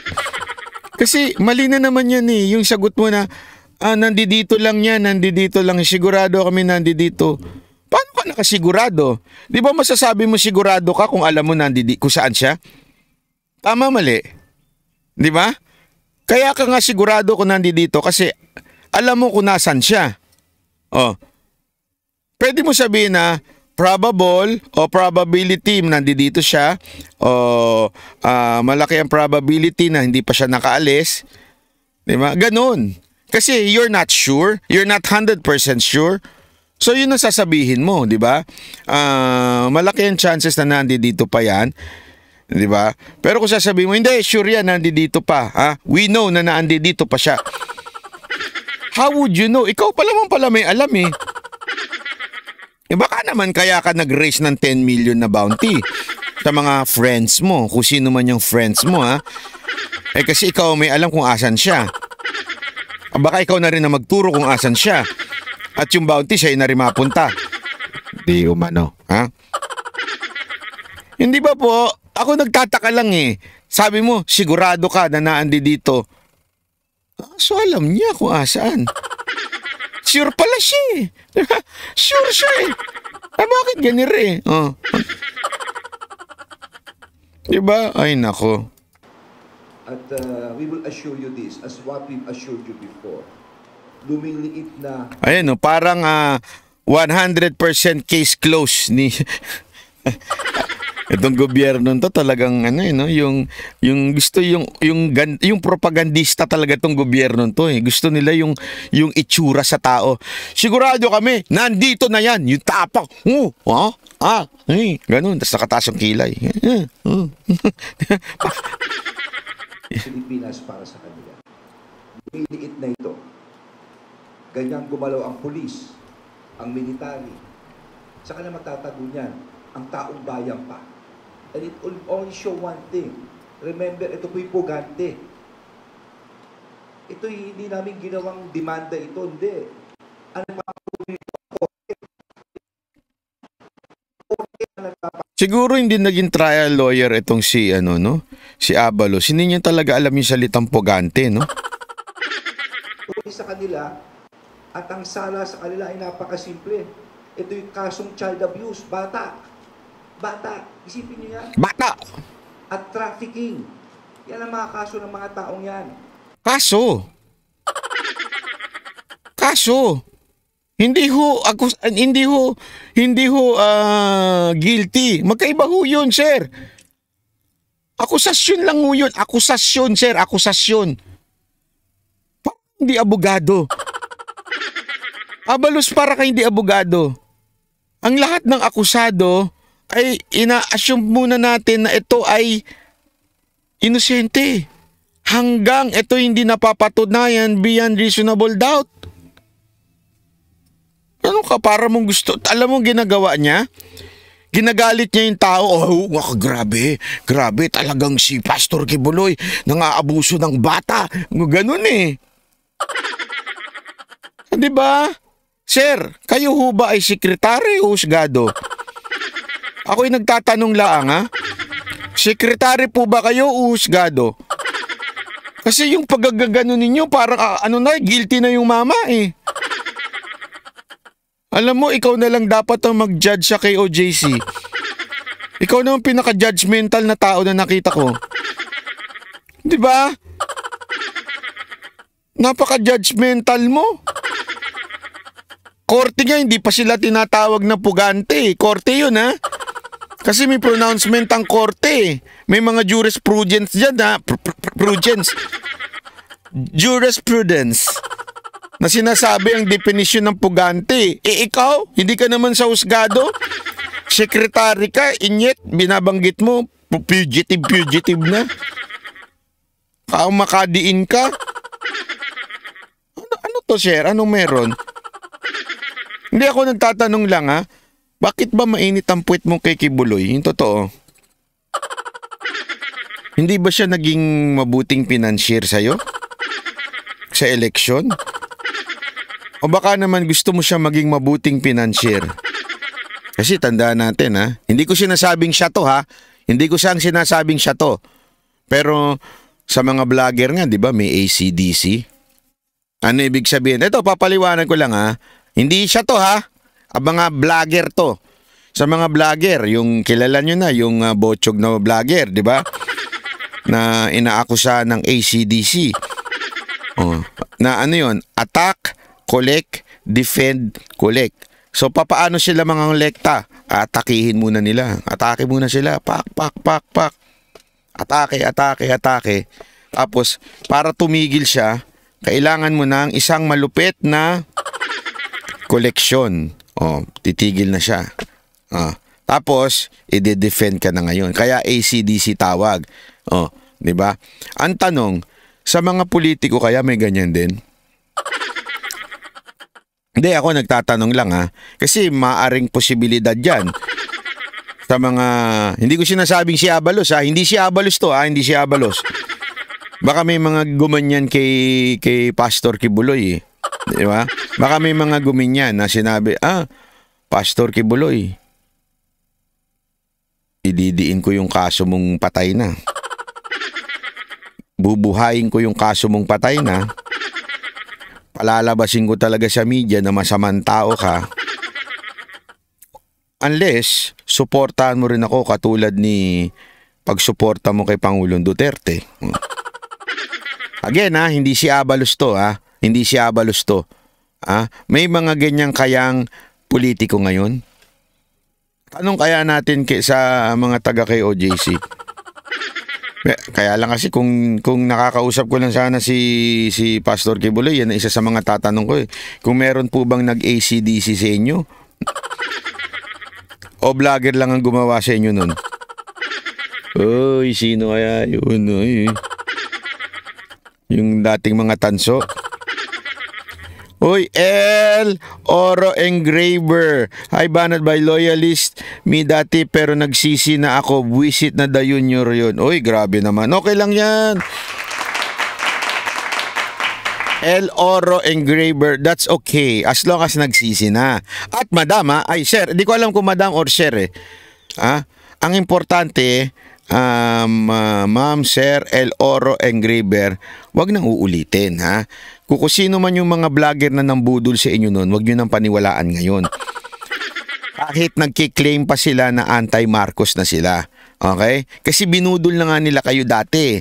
Tapos magpapabudol kayo uli, maniniwala pa rin kayo sa kanila ngayon dahil nag-anti-Marcos na sila. Wag ha. Bilin ko lang sa inyo yun. Wag ko kasi hindi nga sila nagsosorry na nabudol sila eh.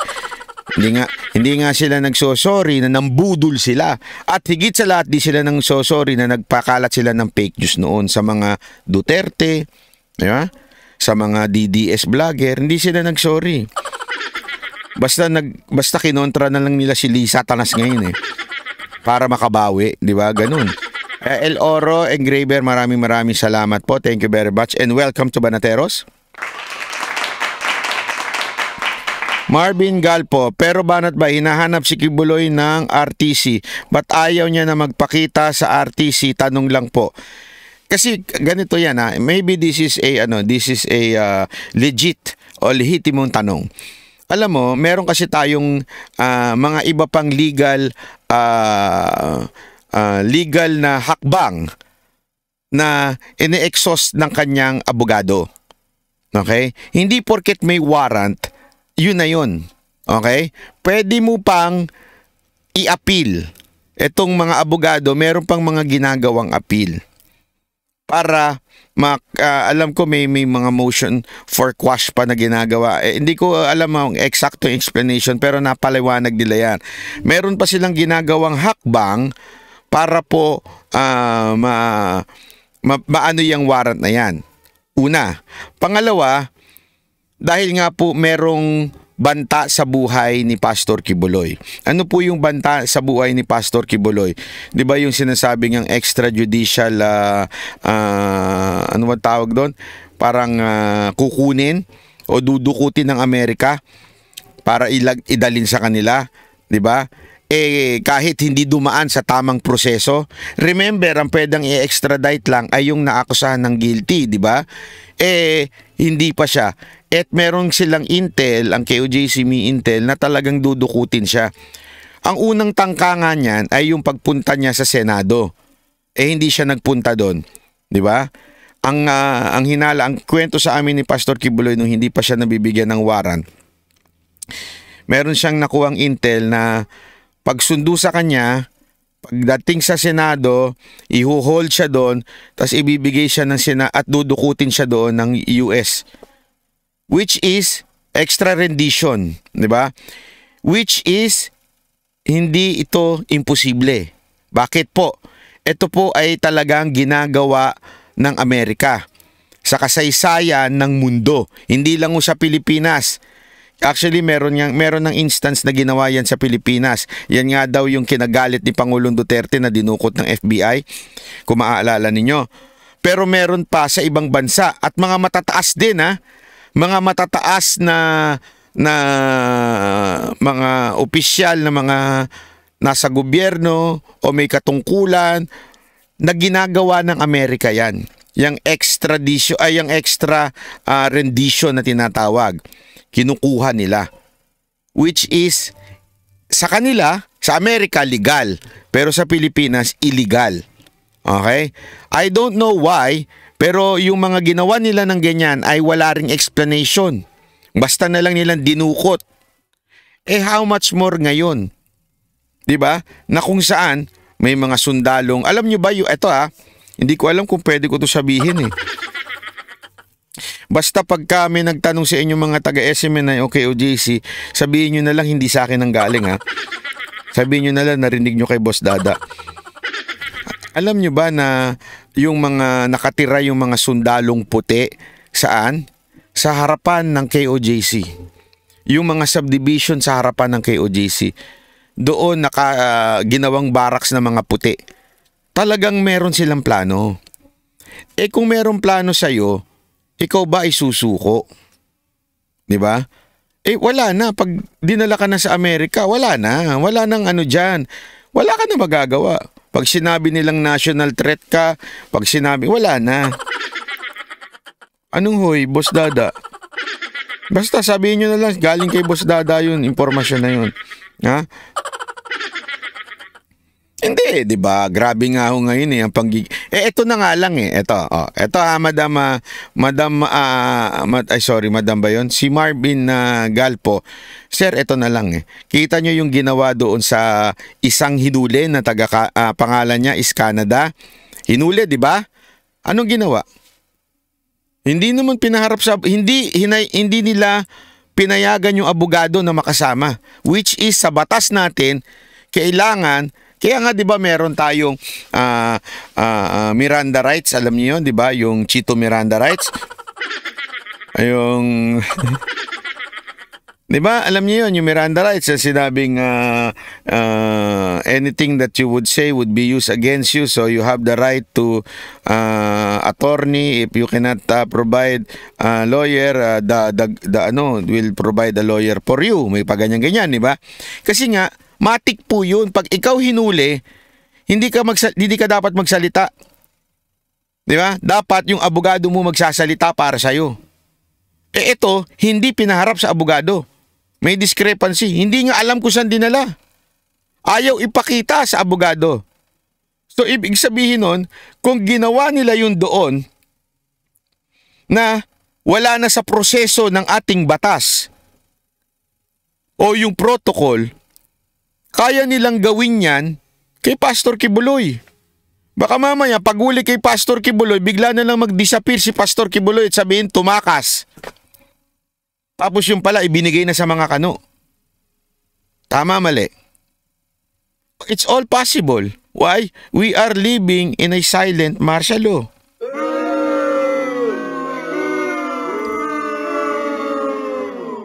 Sabi nito, napuputol ang signal mo. Okay lang, ganun talaga buhay. Ginugurgur tayo Wala tayong magawa dyan. Wala na tayong magawa sa putol-putol ng signal. Repress lang kayo. Kung wala na, di na ako bumalik, okay na yun. Anyway, 2 oras naman na tayo di ba? Panoorin nyo na lang sa replay. Dahil sa replay, walang putol. Di ba? Dire-diretso sa replay. Sigurado kayong tuloy-tuloy. Di ba? Indot din tong ano ko. Anyway, ayan. Tuloy-tuloy pa rin. Ano nangyari sa video? Bakit napuputol? Ayan, nakapit lang. Parang hindi naman kayo sanay umangkas Diba? Pag umangkas kayo, basta nalubak, kumakapit kayo. Kahit di nyo nga kakilala yung driver, niyayapos nyo ako pa kilala ninyo. So kumapit lang kayo pag ako, ha? Okay ba yon? Kapit lang pagka nawawala si Banat Bay. Babalik din yan, hindi po ako tulad ng Amerika. Na I shall return pero di na bumalik. Si El Oro Engraver. Kaya nga Sir Banat hindi na maganda ginagawa ni Junior. Ano to? Die hard loyalist lolo ko. Panahon pa na ng ama niya. Wala tayo magawa. Hayaan mo na. Maintindihan naman. Kasi sa totoo lang, marami talagang die hard na loyalist, yung mga matatanda na naabutan si Ferdinand Marcos Sr. Kaya lang kasi explain mo lang sa kanila, iba yung ama sa anak. Lagi naman ganun di ba? May mga ama talaga na matatalino, may mga abang magagaling, matatapang, pero may mga anak na hindi natin alam, ganun. Hindi naman laging nakukuha Bumili ka na ng Starlink. Wala sa Starlink Yung Starlink Express, alam niyo yan? Starlink Express. Starlink Express. Wala sa Starlink Talagang yung signal ng problema. Ewan ko, parang feeling ko may bug tong yung OBS. Kasi maayos yung signal ko Malakas. Gusto mo malaman kung gaano kalakas yung signal ko? Sandali Sandali. Boom tarat tarat. Boom tarat tarat. Tararat tararat. Boom boom boom. Yan Ang bilis Di ba? Ang bilis. Ganun, nalalaman mo yun Di ba? Ginugurgur kagabi pa yan sa press conference SM na internet connection. Oo nga Tuloy. At ang nag-issue ng warrant of arrest ay isang korte na kami ay nag-i-implement lamang.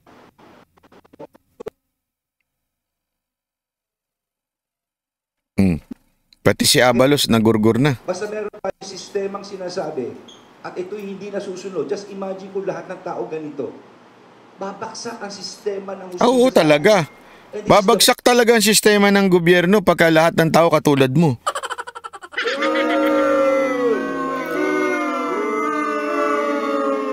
Maganda talaga magsama kayo ni Trillanes. Maganda. Pareho kayong pareho kayong ibang interpretasyon sa batas. Totoo. Kasi si Trillanes, 'di ba? Magdedemanda ka kung sa tingin mo tama ang interpretasyon mo sa batas. Lagi naman siyang olat sa interpretasyon niya sa batas. Lagi nga siyang olat sa demanda 'Di ba? Hindi totoo. So sa akin, yun ang sa tingin ko. Talagang babagsak ang pagka ganyan, puro katulad mo mamamahala sa atin. Totoo yan, Backbone of Philippine society, we cannot allow that. And that is the role of the PNP and of course the military.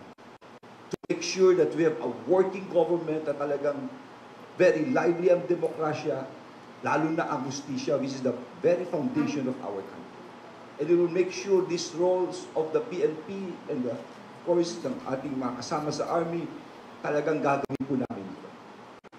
Kaya hindi kami matutulog dito. Kaya nga ako, ang aking panalangin naman na, Pastor, alam ko naman na you have your reasons, no? Sinasabi mo, you're innocent. Just surrender. Ipresenta mo ito sa Court of Law. Sinabi mo before, naalala ko yun. Sa Senado, sinabi mo na hindi ka haharap sa Senado. Nahaharap ka na lang sa Korte. I don't know, no? Pero eto na pagkakataon. This is now the time to present your evidence. This is the time to present your lawyers. No? We've got procedures in court na susundin ito. At kung sakali man, merong appeal ito, etc. Marami sure na talagang tama ang proseso ng hustisya sa ating bansa. At lahat ay dapat sumunod dito. Yun na nga. Kaya nga, may proseso. Alam mo pala eh. So, dapat talaga, sundin yung proseso. Sinusunod po yung proseso eh. Kaya nga, di ba, merong appeal na ginagawa ngayon? At the same time, kasama sa proseso, yung tamang pagtawag ninyo at pagtrato ninyo. Wala hinusgahan nyo na kagad di ba? Idiniin nyo na talaga kagad parang sinasabi ninyo, si Pastor Kibuloy na pinakamay kasalanan sa mundo na to kinalimutan nyo na mga yung drug lord Yung mga nakatakas na driver, nasa na? Yung mga drug lord na talagang nagdudulot ng salot sa Pilipinas, asa na? Nakapokus kayo kay Kibuloy. Hindi ako abalos ito lang ang tanong. Di ba may pulis tayo? Tama ba mali? Meron pa ba tayong pulis o wala? Di ba? Meron naman tayo sigurong regional director dyan sa Davao. Di ba? Dapat siya nagpo-focus dyan. Hindi ikaw. Ang focus mo yan Ang dapat pinopokus ninyo ni PNP chief yung national, hindi lang si Kibuloy. Diba?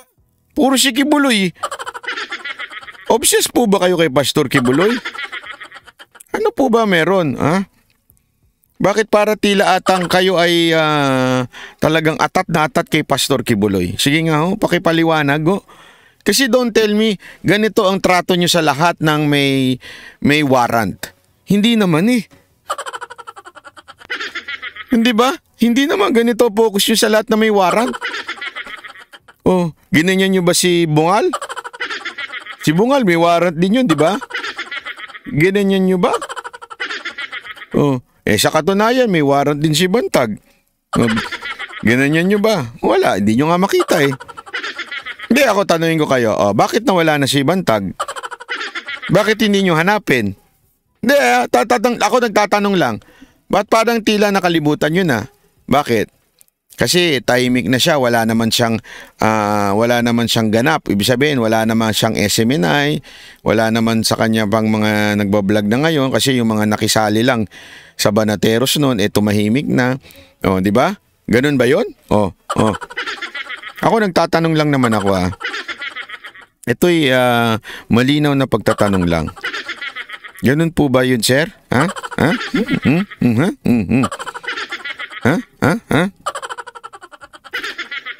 Sana lang naman, sir, ayusin po natin ng maigi yung siste, hindi yung ganyan.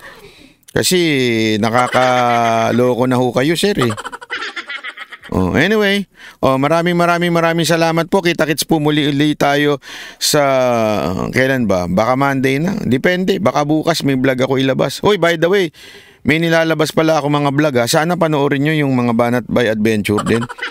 Ang hirap-hirap, ang gastos-gastos nun. Yung kinain kong crispy pata, umabot ng 4,000. Crispy pata, pinakbit lang yung binili ko. Pagtingin ko doon sa bill, 4,000. Actually, napaisip na lang ako kanina Sabi ko, bakit umabot ng 4,000 yung bill ko kahapon? Crispy pata, 1,000. Dalawang crispy pata, 1,000, 1,000. Pinakbit, 1,000. Yung kanin at saka yung kanin nila, 4 naman yung kanin ng mga tao ko doon. Tapos, inumin, umabot na 1,000 na kagad.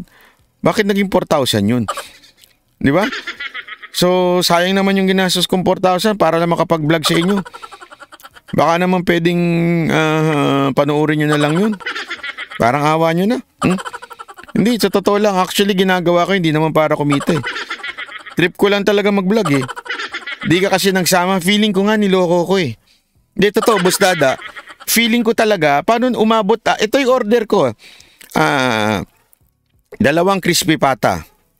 Tapos 1 pinakbet. 4 na rice.